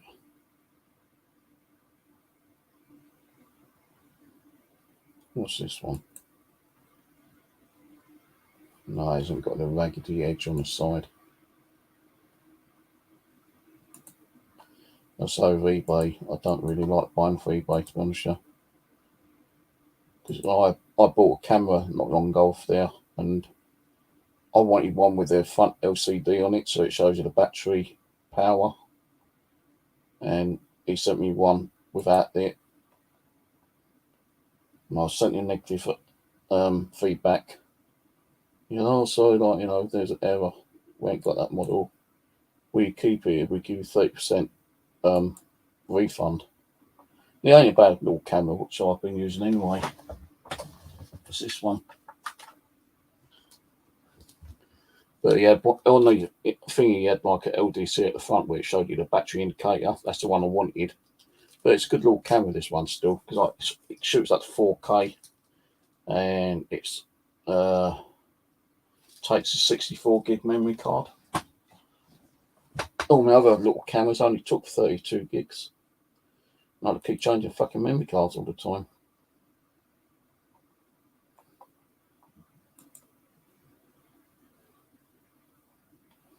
Is that the same one as eBay? Amazon. And it's similar, but it hasn't got the jackety edge on it. What's that one? Yeah, this is a similar one on eBay, but it's only got a very small handle.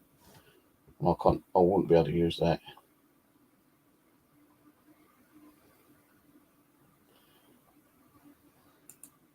Now, what I normally do is, if I'm going to buy something, I always like research it, because there might be an actual website I can get it from, a more of a decent price.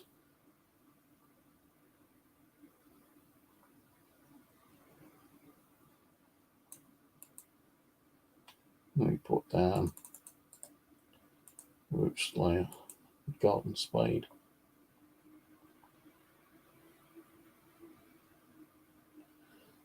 So that same one's £42, but then £12 fucking postage.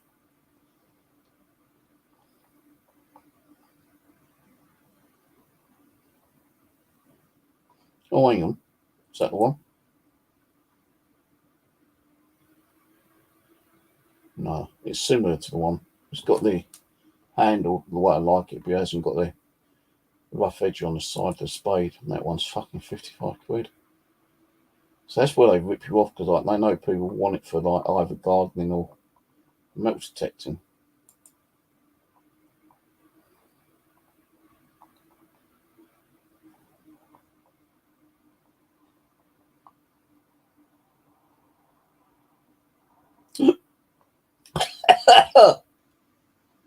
Yeah, the Garrett Razor Relic Shovel. This one I've seen people using most of the time, but guess how much it is?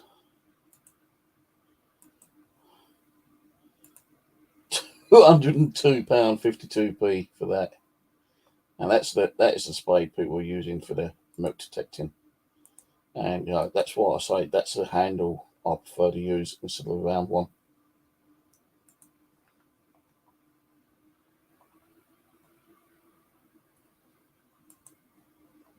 No, I have got spades, like, you know, normal garden spades, but they just don't dig through the fucking ground, you know, especially the hard ground we've been getting lately with the hot sun.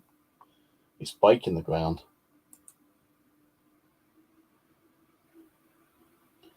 But yeah, that one, if that had a flat handle, that would have been perfect for what I wanted. But I also want one which is like,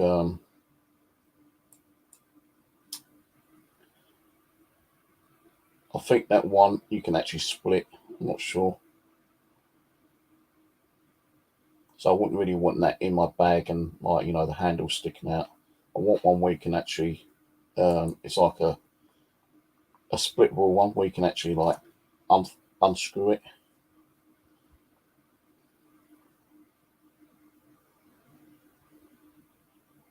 And, like, you know, put it into two pieces.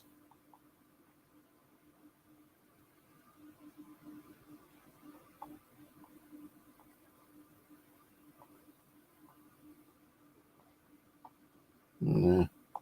So if I was to get one, it'd probably have to be. I'm not going to get it though. Can't afford it, but it'd be something like that, I suppose. The Root Slayer. But can you actually split that? It don't show you can split it, does it? Might unscrew it. High quality with a blade with ultra sharp teeth. And thanks to its sharp reinforcement, Root Slayer increases the strength tenfold. Strong and sturdy, the spade is made of carbon steel, ideal for intensive use. Very resistant. Manufacture of this blade allows you to uproot. No, I think it's like just one complete handle rod. Can't actually like unscrew that and split into two. There is one I did see, but that is fucking way expensive, like well over £100.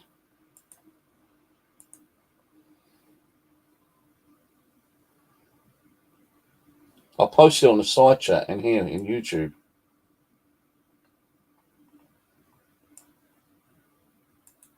Scroll up on your YouTube channel. If you're watching, well, you're on YouTube, aren't you? Just scroll up on the links.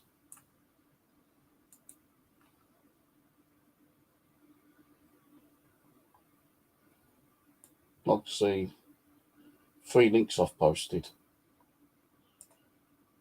So just scroll up on the first 2. But don't buy them. Ain't no rush for them. If I have to save, I'll save.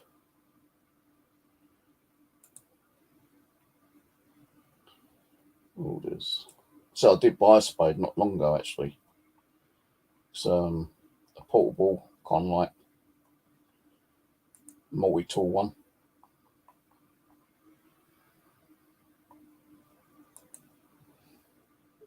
I bought this one not long ago.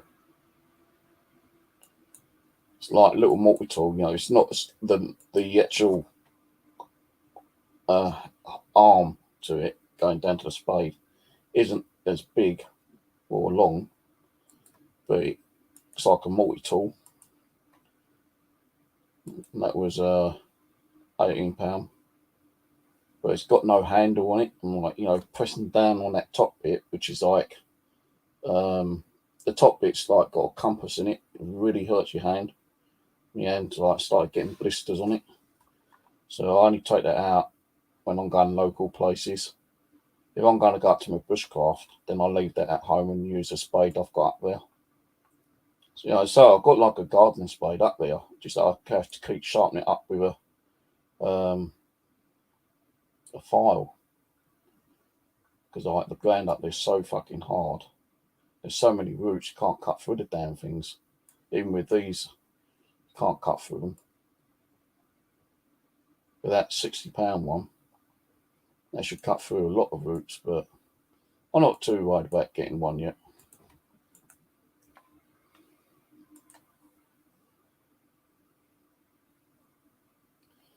No, I'm not too worried about getting one yet. So I'm trying to save up for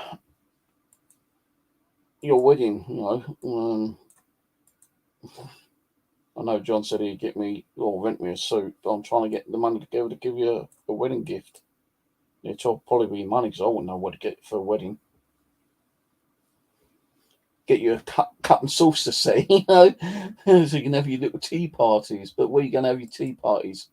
At his mum's house, at your mum's house? You're going to get a house yourself? Start having your kids? Getting some more grandkids to me?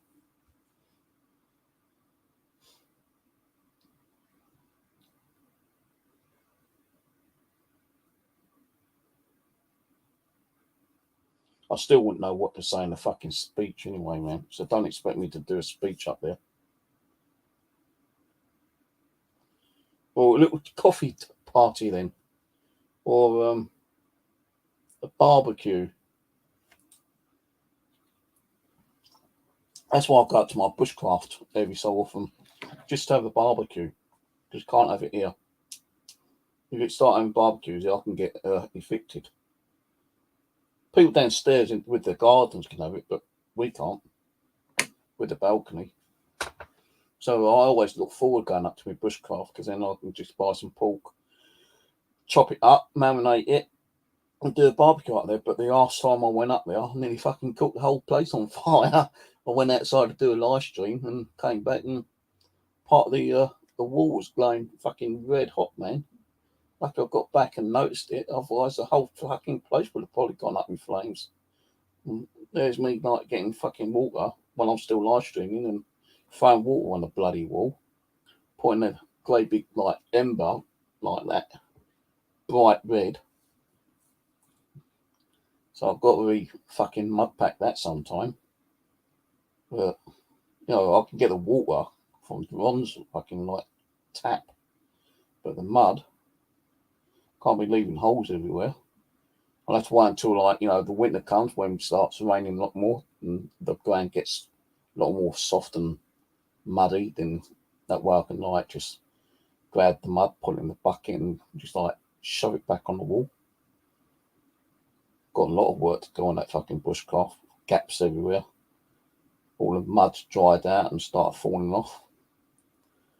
I think I've still got some sand and plaster and maybe a little bit of cement out in the balcony. I'm not sure. So I'll have to start digging that out and taking it up there bit by bit. So I can start doing some more repair works on the wall. But I'm not going to do it in this fucking weather. It would be ideal to do this work because it'd dry out quicker. It'd dry on the walls quicker, but you know, I would need mud. And I ain't going to fucking stand there digging holes in the ground just to get some nice dry mud. No way. God, you got no fucking time to do anything else, mate. You got to keep coming on here, pissing me around, don't you? Eh? They love coming on fucking live streams. It doesn't help their channel, I tell you, because I clicked on his link last time I was live streaming, and he only had like 4 subscribers. So why he does it, thinking he's going to get subscribers, it's just pissing people off, really. And people ain't going to go to his channel. No, why go to his channel when they can go to a fucking paid porn sighting and watch the proper porn instead of like shit that they give out? It's just a Trojan. Like, they give you Trojan links to get your fucking computer infected. There's usually these fucking Russians.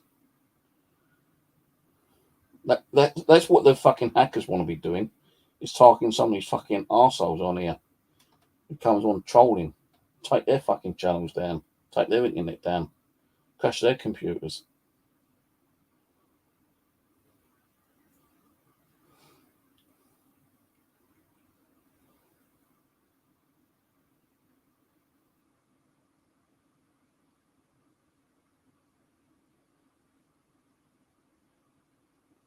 Probably Putin put them up to it. Oh, well, they're attacking us, through cyber media. We'll start sending them over to, international countries, and whoever's live streaming will piss them off.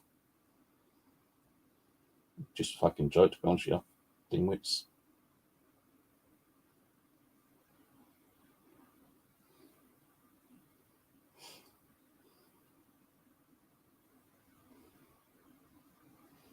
Yeah, so I'm not going to rush out and start buying more stuff. I spent too much fucking money on stuff. I've been like taking money out of my food account and like, buying less food and like buying like, fucking stuff for me hobbies, really, so I can get out more instead of listening to the bullshit upstairs all the time. But luckily they've not been in for the last 3 days. Well, I've still been going out because I don't want to be sitting indoors bored out my fucking brains. But when I go out, I've got to take so much fucking drinks with me, extra t-shirts, because when I'm out there not magnet fishing, milk detecting, within half an hour, my t-shirt's soaking wet, man. So much dehydration, I've got to keep taking lots and lots of drinks with me. And that's putting a lot of weight on my backpack. The other day I took out 4 drinks, and I still ended up going to a shop and buying another 4 drinks. Went to the shopping centre yesterday.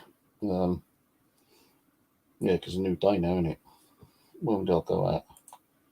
Friday day. I went out yesterday, Thursday, to the shopping centre, bought 4 cans of cider, 6 of these, 5 of these like Kong strong fucking energy drinks, bottle of squash. So when I go out, I take like 2 bottles of water, 1 big bottle, which I kind of like recycle over time, 1 big bottle, 2 small bottles of water, and a bottle of squash. Or it might be 1 big bottle of water, small bottle, bottle of squash, and a can of this. Or it might be a small can of soda, like Cherryade or cream soda or fucking Diet Coke or something like that, kind of thing. Yeah, I know you still hear those. Fucking snidey little sod. You could have stayed on later, but yeah, I can understand your medication. Actually, I better take mine before I forget mine. I need to go up and get some more fucking ibuprofen. Keep running out of those bloody things. I still keep getting on my fucking headaches. Remember when I used to do all my live streams and like, I feel like, I was getting that interaction with the spirits, what used to keep giving me all my fucking headaches. Well, even when I'm not doing that kind of stuff, I still get fucking headaches. As if they like, hey, talk to me, fucking, wait, you talk to me. Because not doing fuck all, that's why.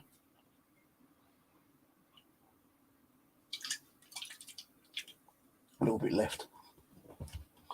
So that's what I'm taking.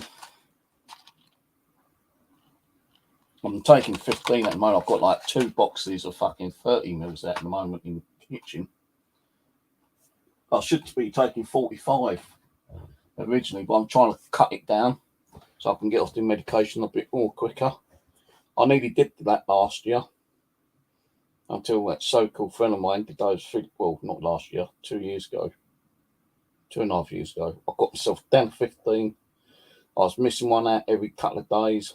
As long as you got like it in your system for, up to like 24 or 36 hours, eating a 15 mil one. As long as you don't go without 36 hours, you're okay. And I've got it down to 15. I took one like on the Tuesday, didn't take the next one till Thursday. Cutting it down. And that cunt goes and does a video and bumps me right back up to 45 mil again. So now I'm working back down again. But I've still got 2 packets of fucking 30 mil. Up on the cupboard, I've got a box of fucking 45 mil up there, which I've not taken for God knows how long, because the bloody doctors wrote the wrong prescription down.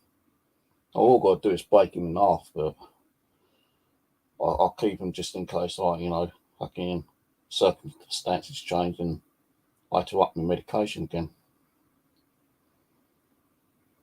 But luckily, not a lot's been going on social media. I've not been on a lot of social media, so I'm not having to deal with some of the shit on social media.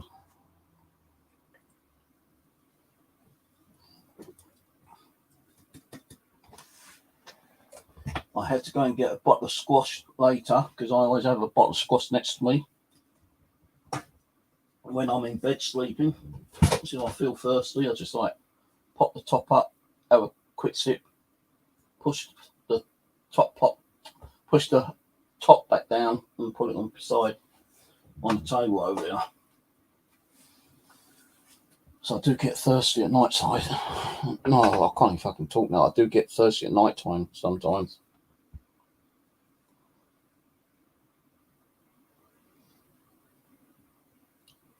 So what's my plans for the next few weeks?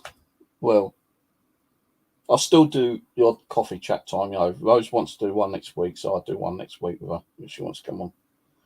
But for my other channels, I'm still going to be doing milk detecting. Still be doing some bushcrafting. I'll still be doing some magnet fishing. So this weekend, hopefully Saturday and Sunday, I'll be up at my bushcraft.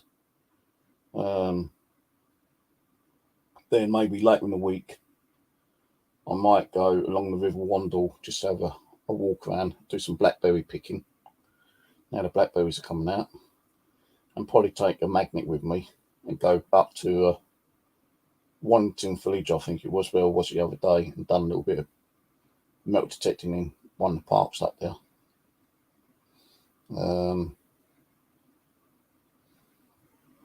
I want to go back over to Kingston because I saw a phone in the water down there, but I couldn't get down.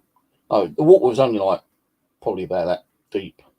Could have just fucking pulled my trousers off and just jumped in and got it, but I didn't want to have the hassle, take my trousers off and my socks and shoes off, and people wondering what's he doing, and then having old Bill fucking coming down and nicking me for decent exposure or something. So I've got one of those little pickup stick things, so I'm going to take that out with me. The phone's probably fucked anyway, but there might be a memory card in there, and there might be some cool photos or something, you know. Or it might just be the fucking front part, you know, the glass. I don't know. I tried picking it up with a magnet, but it wouldn't pick it up. And I will be taking the magnet up there because someone told me there's a specific part on the Thames at Kingston where people have dropped iPhones in there, yeah. And I know the magnet will pick up iPhones, you know, especially the newer editions. But to do that, I'd have to get up there very early in the morning, so like about 7:30 in the morning, when there's no one hardly about, because it starts getting busy along that stretch around about 9 o'clock. So I can, like, you know, just drop the magnet down and see if there's anything in there. Although it's got a no fishing sign, it doesn't mean magnet fishing is fishing. And then I'll go back over to where I saw that other phone last week and grab that out. So I pushed it under the actual pier so no one can see it.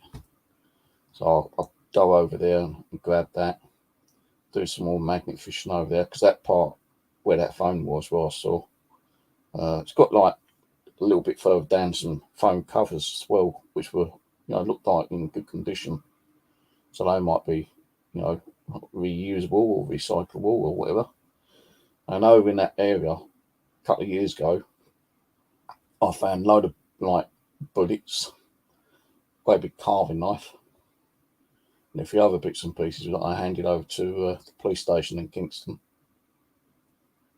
Well, the bullets I bought home accidentally, actually, but I did ring the police up and said, look, I found these bullets. I forgot to put them over at the police station. Can you come and get them?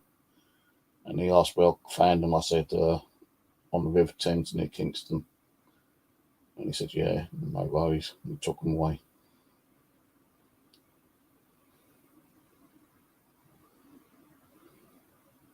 Didn't find much up there, actually, the other day when I was up there, Kingston. Just fucking bottle tops, and bottle tops, and those little fucking gas cylinders where people sniff and get high from. Oh, pardon me. The only thing with those energy drinks, they not give you wind sometimes, like indigestion, burps. Sometimes when you burp, it sounds like you're farting. Oh, pardon. Manners, Timothy. Manners. For Neil James Cosby for sale may have been mixed with a touch of man butter, but still spreadable. £57 for Larpack. Yeah, that's got to be a joke.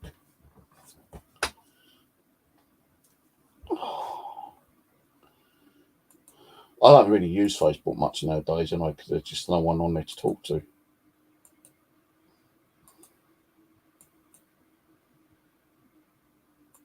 But let's say, yeah, I've got a few things I'm going to be doing, like, you know, definitely going to be doing some more milk detecting up in bushcraft. There's one field there which is like kind of overgrown, but it's put the ponies in there now. So once they've eaten all that grass, I can go onto that part.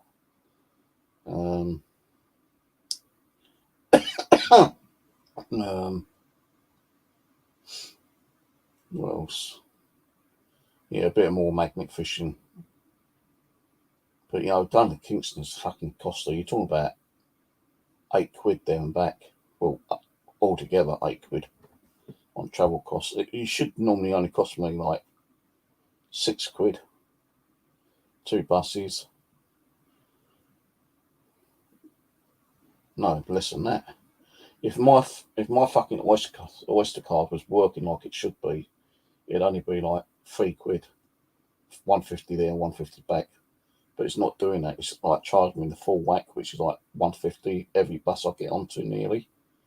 So like that's like about £6 on a return trip. I can't be doing that all the time. Because there's other places I want to go to. I want to go to Abingdon Hills. I want to go to where I did that cemetery visit the other week. There's a common heath and like woodland over there. And I checked on the map and there's like a lake or a pond there. So I was thinking of like taking me milk detector and me magnet fish, me magnet, and do some magnet fishing and milk detecting over there maybe in the next couple of weeks. I want to do some little magnet fishing along the River Wandle, and while I'm doing that, I can do some like blackberry picking. And then maybe starting in August, no, June, July, yeah, middle of August, late August, do some cemetery visits. But as I don't think I'll be taking too much equipment with me. I just like to do a visit, do some EVPs and maybe take a K to meet a ghost box, and that'd be it if I even do that. But I still wouldn't mind going checking some of the cemeteries out.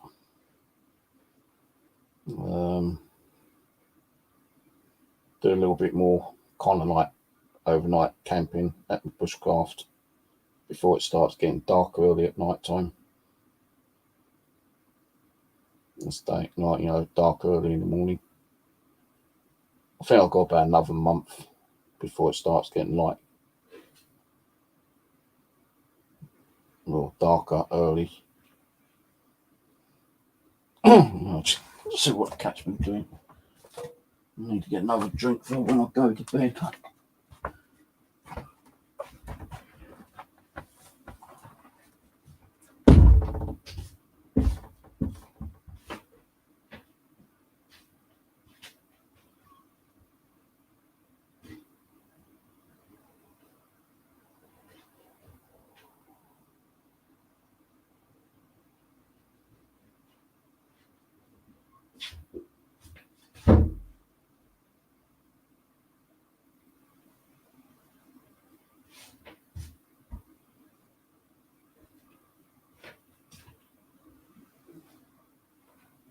Hello, yeah.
Don't lay there.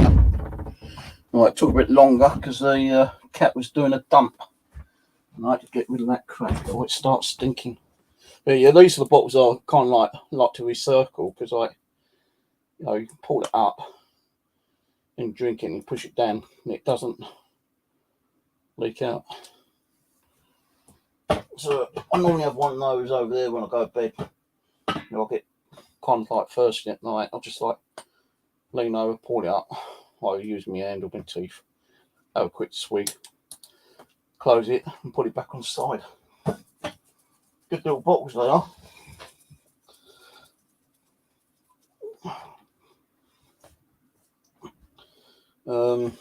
What else was I going to do?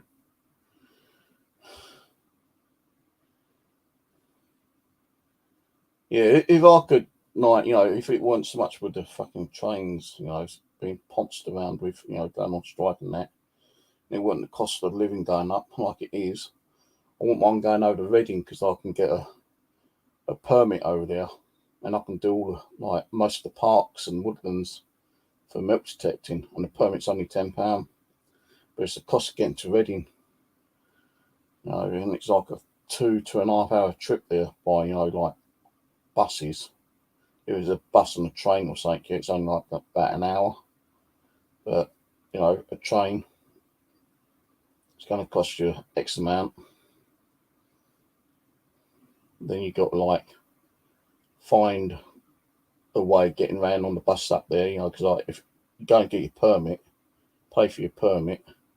And if you want to go to a certain location in Reading, they don't take Oyster. You got to like either buy a 1 day travel card or something here. And I don't know how much it costs on like buses up there. So, but I know you can get the permit at a Pacific sports ground. And there's some pretty good place up there actually.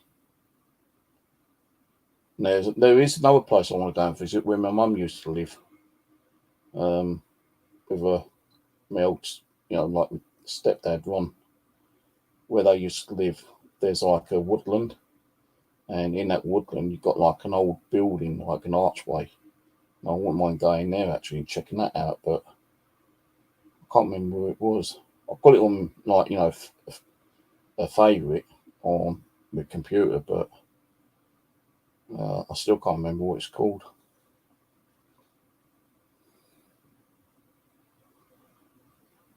So I wouldn't mind going over there and just checking that out.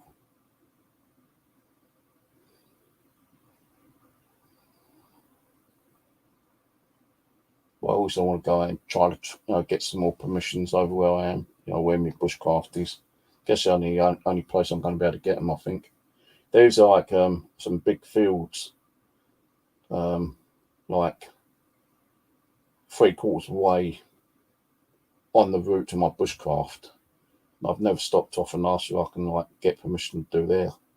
I will do it one day. I'll go over there and get off the bus and see if I can speak to someone.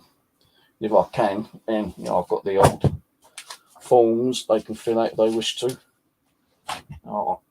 I'm with the MCMD, so I'm covered up to 10 million. Well, they are covered up to 10 million in insurance. So if I dug a spade through a water pipe or something and cause damage, the insurance covers me for it.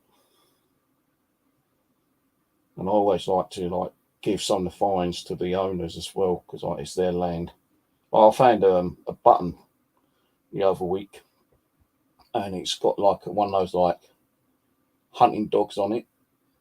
And I put it on Facebook, and someone said, yeah, that's like a beagle dog, and the button's like late 18th century.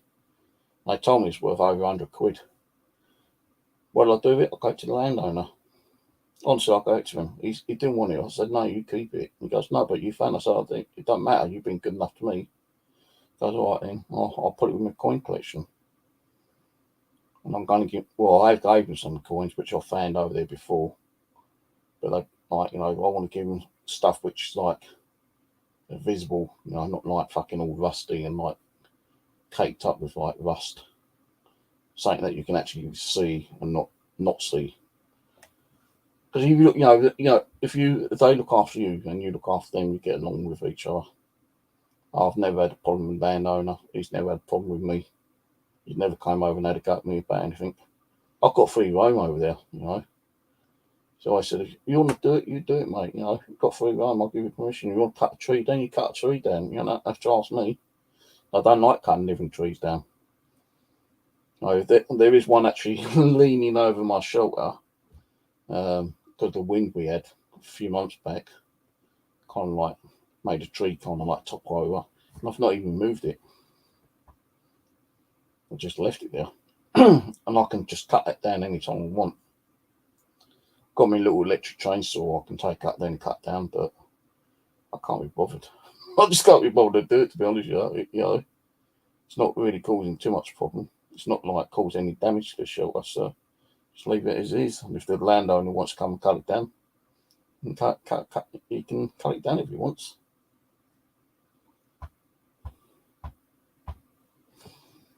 Let's have a polo. I'll tell you what, last 3 months I've been trying to get my little niblets and they're flatjacks, from not Aldi's, Lidl's. Every time I've gone in there, none there. So someone's been buying them up left, right, and centre here. When I went there yesterday, they actually had some. I thought, fuck, they got them. So I actually bought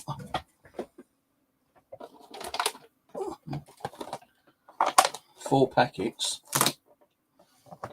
Flatjacks. And then 99p per box. And that's what they are, just Flatjacks. I thought, right, I'm fucking having. I could have bought all of them. I think there's about 6 or 7 there. But I thought, no, I won't be too greedy. And this is my second packet. I ate a whole packet yesterday, and I started eating another packet last night. So I don't want to eat them too quickly. So I don't know how quick or how hard it's going to be to buy some more later. I could have bought all fucking 6 of them, there's like 6 or 7 of them, but they got to be eaten before the 1st of August. But I still got 2 packets and that half a packet there. I went to get some squash actually, but the squash I normally buy at stock. So I had to get a completely different bottle of squash.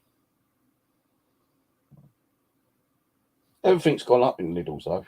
Everything. You know, meat's gone up, sugar's gone up, fucking fruit's gone up.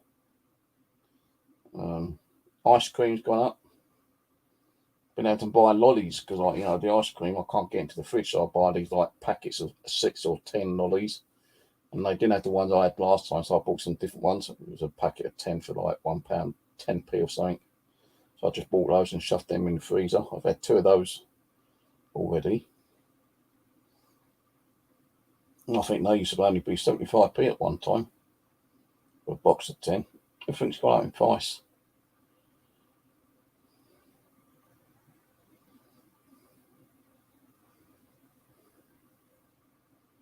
Everything. Gas, water. The water bill's even gone up £3. Yeah. £3 extra. I don't use a lot of water, but it's gone up. I looked at it and thought, that's gone up an extra £3. The electricity, I used to get away with like using around about £10 a week on electricity, sometimes £15. I'm now spending like £20 on electricity each fucking week. The gas I don't use because I buy that disconnected. Wouldn't be able to afford it anyway. Mobile phone, I had two contracts, one on the phone and one on the tablet. Now that actually ran out on the 6th. I thought it was running out on the 8th or 9th, I thought it was. So I rang up and I told them, like, you know, I keep getting billed for a particular number. What number it is, I don't know, but I keep getting billed for like £10.50 each month.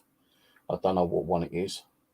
But she was able to find it. It's like an old fucking like contract that I've had since like 2015.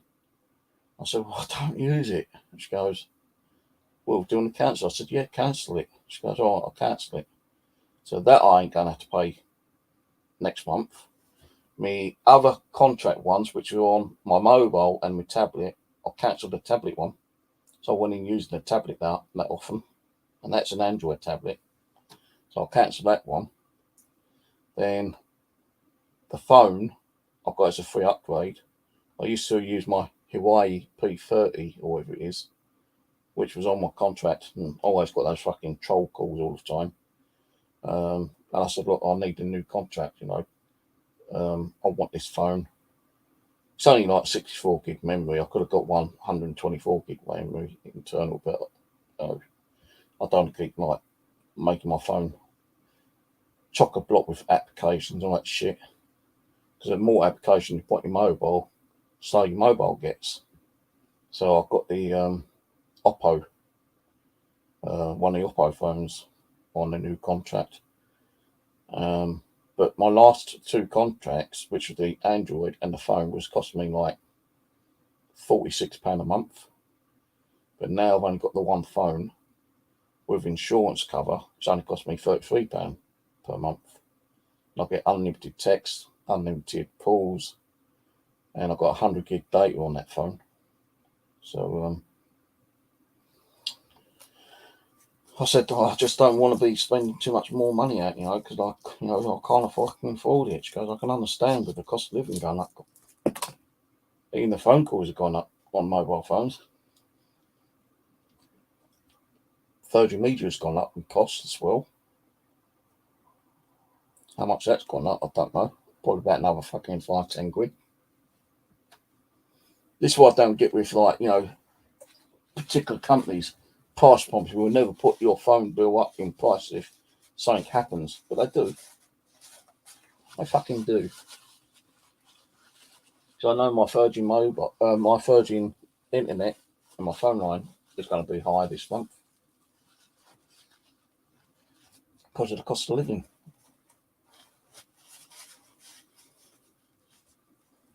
Now, I read on social media that people on Universal Credit was going to get a one-off, but split into extra payment of £700 because of the cost of living going up. I didn't get it. So where's my extra £700 split into two? It's meant to be like 360 this month, then 360 in sometime during the winter time. I've got no email saying I'm going to get it. So is it bullshit that the media's coming out putting high hopes? Or is the government saying one thing and not doing it the next thing? I've not had no email from Universal Credit saying I'm going to get extra money. It'd be nice if I do. That would have cost of living then. The only thing I do sometimes get is the help on the cold winter. When, like in January, February time, when you've got, the coldness, I might get a little bit of help with that sometimes. Not all the time. Sometimes I might get a little bit of extra help with the, the cost of like heating bill. Just go and check on my phone. Something.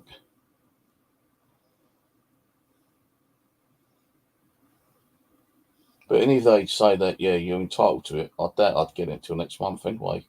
The extra income from the Universal Credit.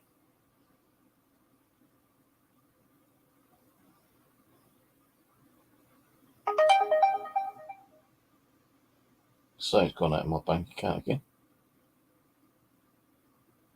Xbox Live. I don't even use my Xbox Live and I still keep getting charged for it.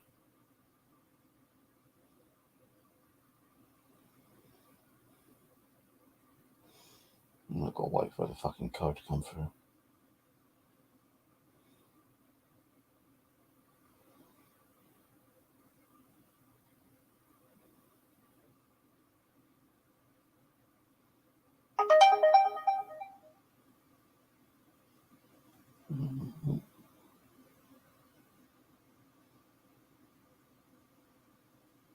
Oh, shit.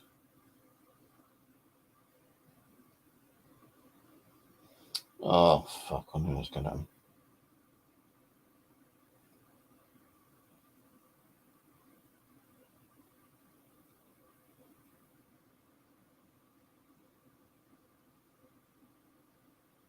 I think I remember it.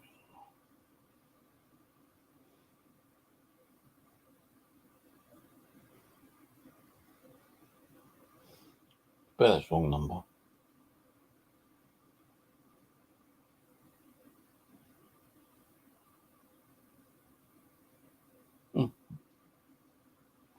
Right, let's have a look at my journal. Yep. Nothing. No information about any extra payments from the Universal Credit. I'm going to email them during the week and ask them if we do get extra payment and when it's due. So I could do it actually to pay, like, I'm not behind on any bills or anything like that. But it's good to like have that little bit of extra income just to be on the safe side.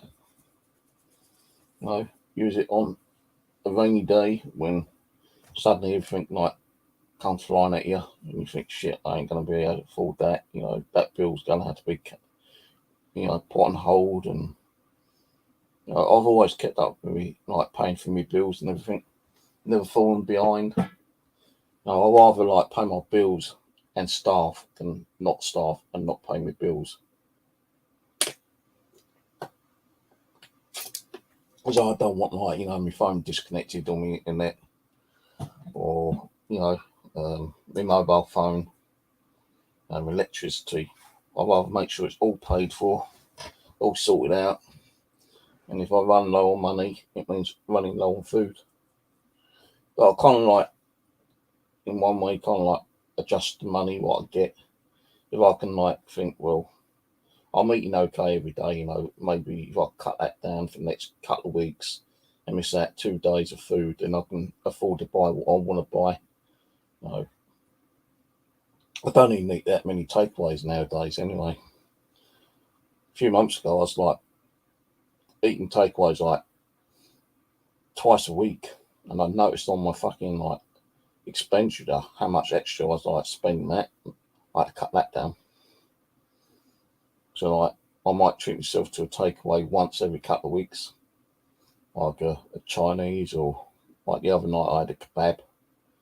I don't like do the Just Eat ones because like you got to pay like 15, 16 quid just to get a fucking delivery. Nah, stop that.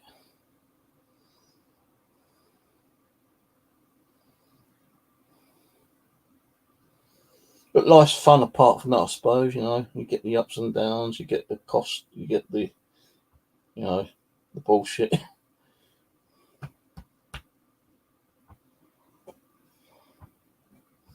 But at least I do have to get some clothing, like like the shoes. I had to get new shoes because my other ones were fucked up. I need boxer shorts because like I don't know as well. I'm either losing weight or they're fucking shrinking in the washing machine. I had to order a packet of 6 of boxer shorts, and I've ordered the size bigger. I know with the ones I've got on is double XL, and these are a little bit tight around me still. So I'm thinking, well, either they've shrunk or put on weight. And so I've ordered a packet of 6 triple XL, so they come fucking through and they're too big. And I'm going to have fucking shorts falling down with fucking legs all the time. But I'd rather them big and like use a bit of cotton and needle and like sew them up a little bit, shorten them up.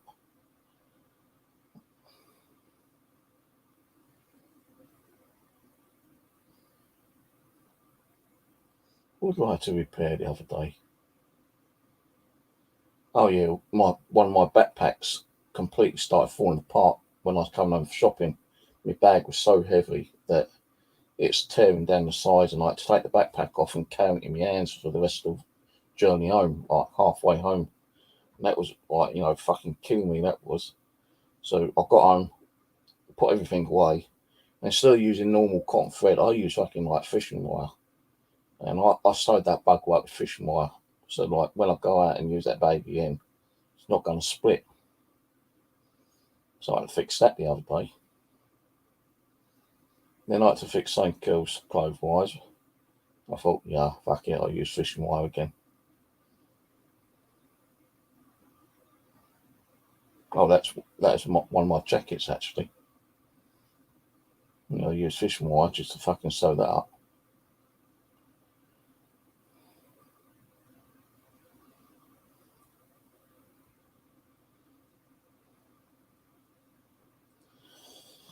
Right, it's 1:40. I'm going to give a little bit longer, and I'm going to go to bed. I'm going to be off in about 10 minutes, guys. So I want to, I've got a delivery coming from Amazon today. But if I'm not in, they usually leave it on the doorstep. What I've got, I don't know if it's my shorts, boxer short coming through, or if it's something else. No, it's my slippers. I had to order some new slippers. These ones are just like falling apart. Showed you earlier, so these will go in the bin when they come. A pair of new slippers cost me, wasn't that expensive actually, only like 10 quid.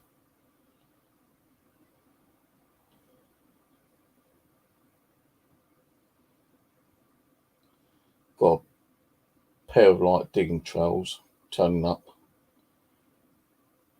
These were quite like, surprised me actually, because I was looking at these like little digging trowels, and like these ones I was looking at, you get one for like £6, £7, £8.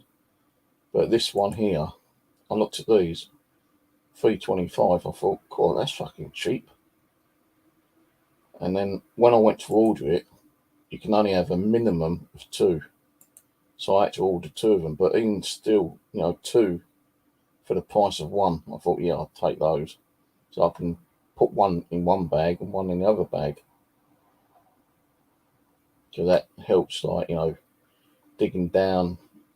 So I also want to try to do some, like, proper, not so much archaeology. I can't fucking pronounce it now. Archaeology. I want to do, like, if I find, what did he say, Rose?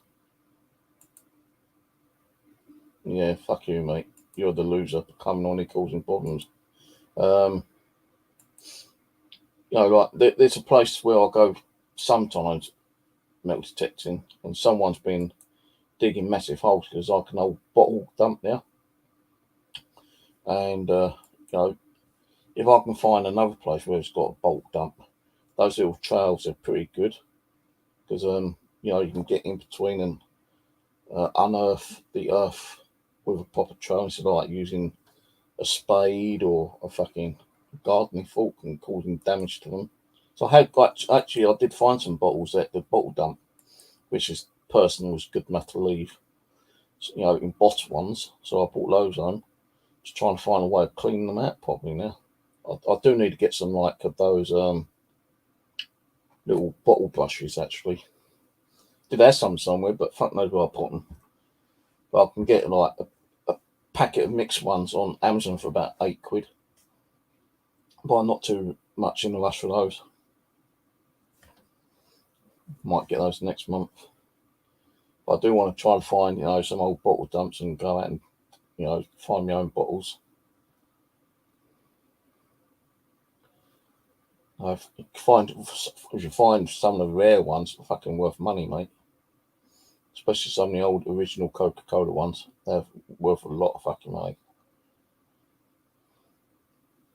But recently, when I've been going out, I keep finding marbles everywhere. Don't know why, but I keep finding marbles. Really weird.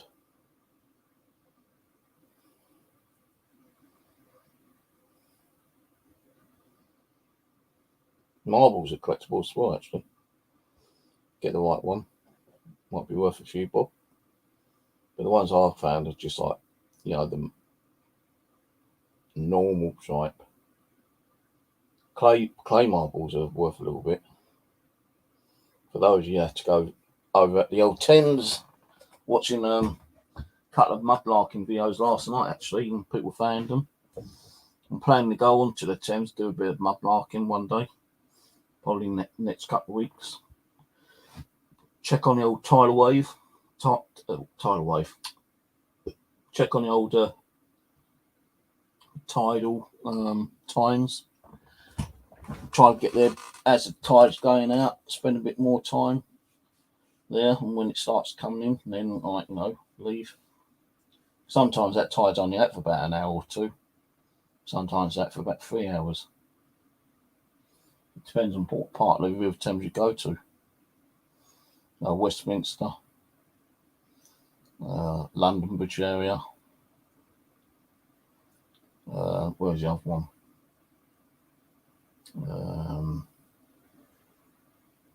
Putney Bridge. I'll tell you, it wouldn't be worth milk detecting up there because there's so much iron on those shores, man. I saw a guy on video, and I've even seen a guy in real life on the Thames having problems with the milk detector. There's so much iron. So much iron, man. I tell you. I don't think he found any really good stuff there apart from iron shit. But mind you, some of the iron stuff you might find is pretty interesting. Like the old iron square nails, Roman nails. Horseshoes have been found. Anchors. Musket balls, cannonballs. It's one thing I ain't found is a cannonball yet. That's one thing I would love to find. I've found loads of musket balls, but not a cannonball yet.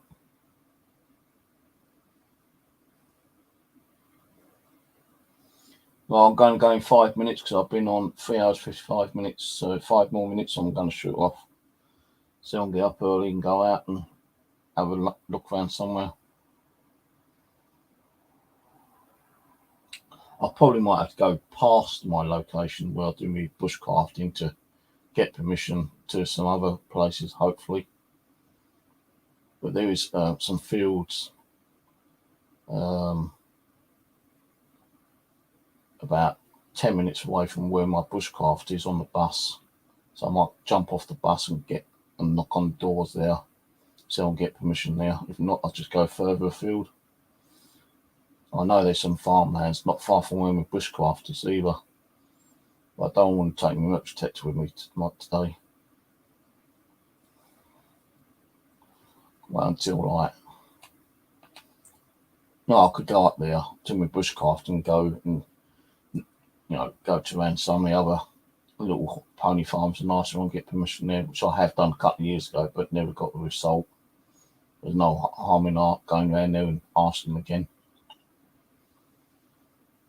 There is a bridle track not far from where my bushcraft is. There's a bridle track that goes for about a couple of miles around the back of these fields. Might go and try that one day.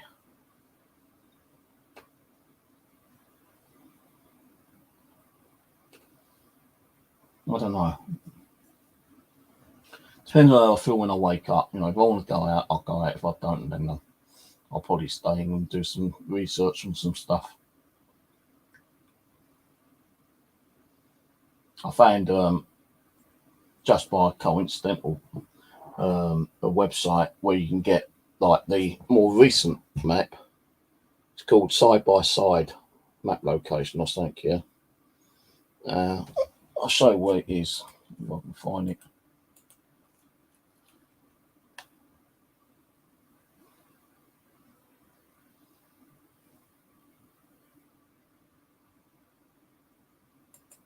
Right, I'll show you this right. It's a pretty cool site. So this is called Side by Side right here. And let's say I want to find something like here. Right, let's go to this place in Main Street, which is near Arnsbury or Shearsbury, yeah. And let's say here, for instance. But what it does is it brings up an old image of the map.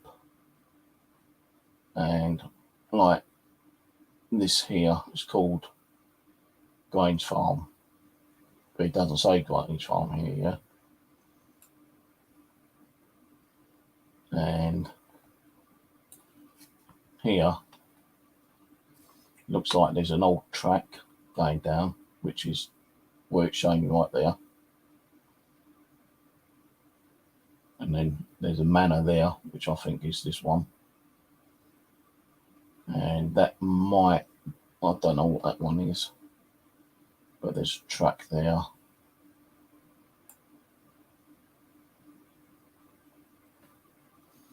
So it gives you an idea on like what used to be there like 100 years ago.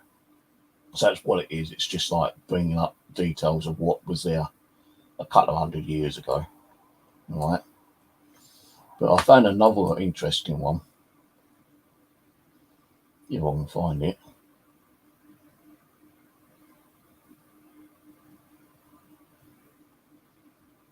Might be this one.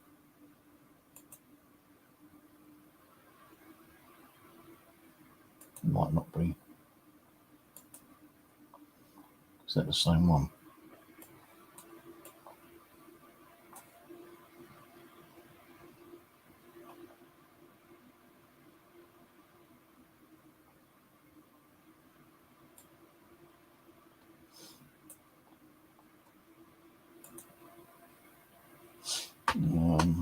I don't know if it's the one or not.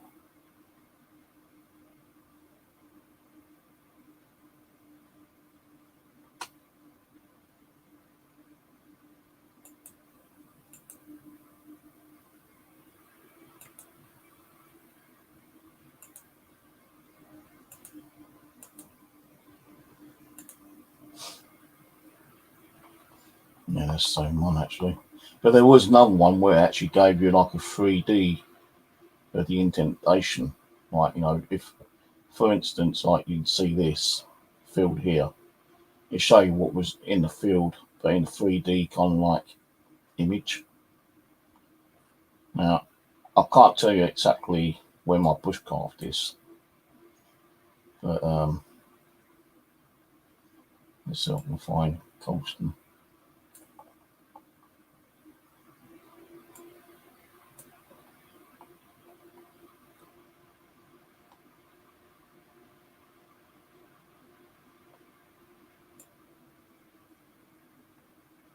So it don't give you the road map name on here.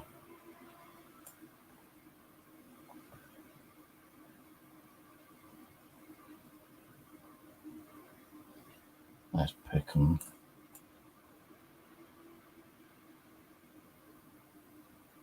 See, a lot of this here, right, is no longer around because it's been built on. But it gives you an idea of what was there 100 years ago. Like Parkwood, for instance, yeah, might have been there 100 years ago. And this place here.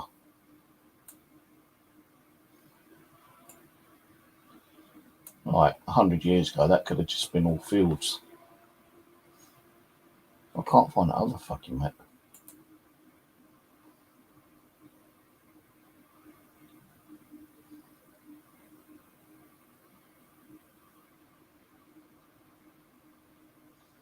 Is that the one?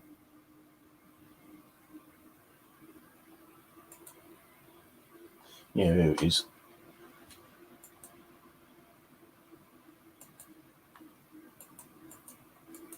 So this other map here, if I go to like Stretton Common here, for instance, yeah,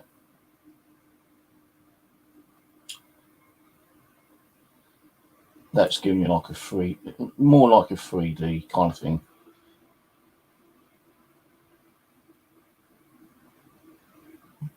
Just takes a little bit of time for it to load up. So if like that circle there, yeah, Royal Wimbledon, it just showed you. You go up to that bit, there's like a circle. Now that could have been like a roundhouse from many, many years ago, like thousands of years ago. And what it's doing is giving you an idea of the layout of the land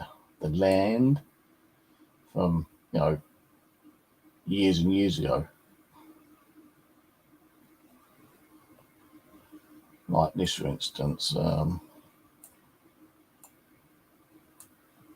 Wandle Meadow Nature Park. See there, right, it's got a couple of circles there. You might not be able to see it on the actual map itself up here, but it gives you like a 3D underlay image of what was there.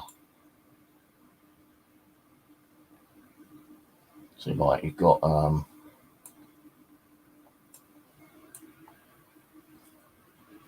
the tennis court there,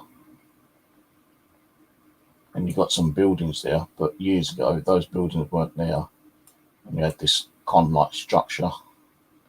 So that's now been covered over by these buildings here.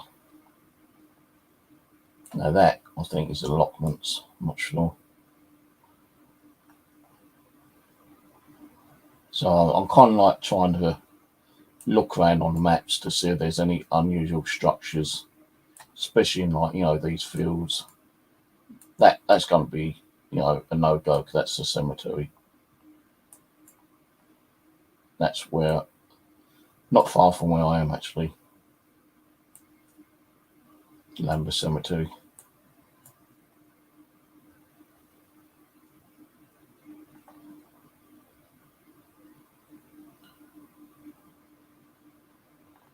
I think that's the one.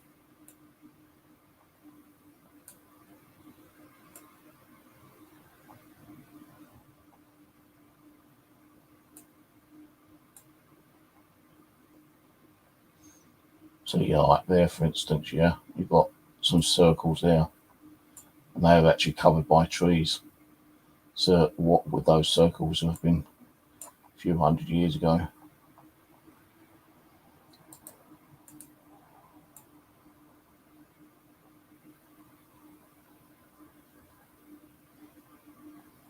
So these could have, like, you know, been something like to do with the old times, such as, like, you know,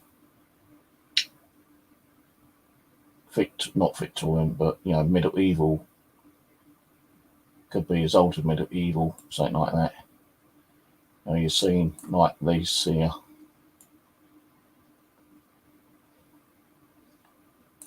But you're not seeing it there. So what could that have been all those years ago? But there's the River Wandle, which I'm thinking of going along the River Wandle tomorrow. If not, I'll probably go up near my bushcraft area, so I'll get some new permissions up there on some of the farmlands. Another thing is I've got to take a lot of bloody water with me, lots of drink, extra t-shirt, so I won't get soaking wet. So I always get soaking drenched wet when I go up to bushcraft. Anywhere I'll go, I'll get soaking wet. The t-shirt just like drenches. Can't stop myself getting soaking wet.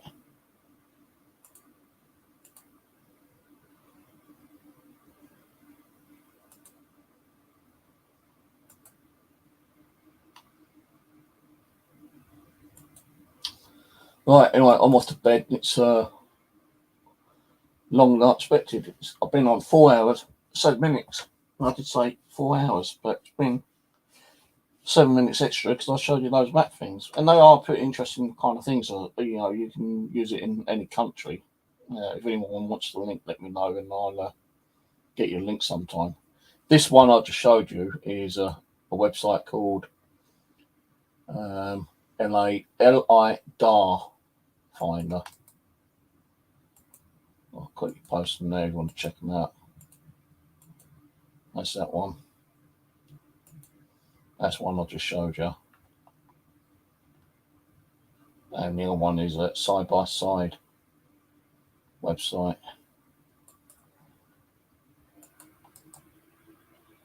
And, you know, I think it's available for every country.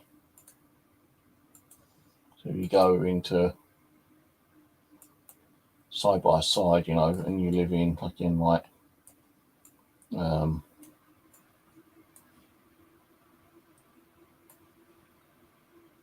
Africa or something like that.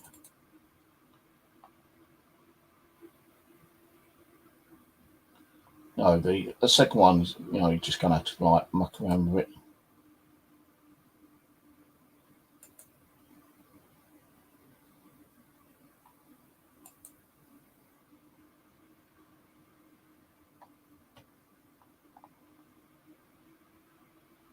So this one here, that Side by Side quickly,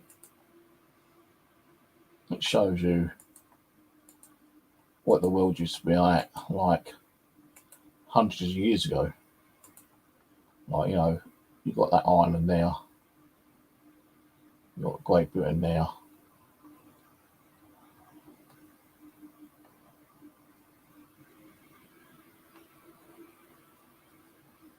So it's showing you the old map.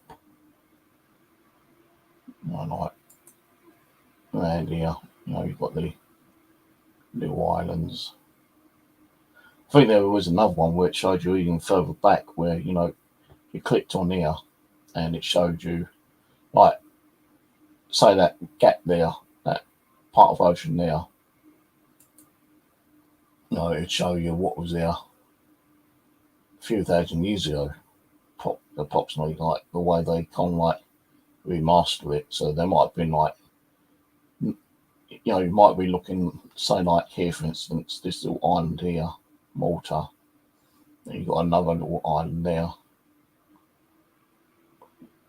which you're not really seeing because, like, you know, depends on the map, the way the map was drawn, the way they like scanned it and, you know, done all this weird shit to it.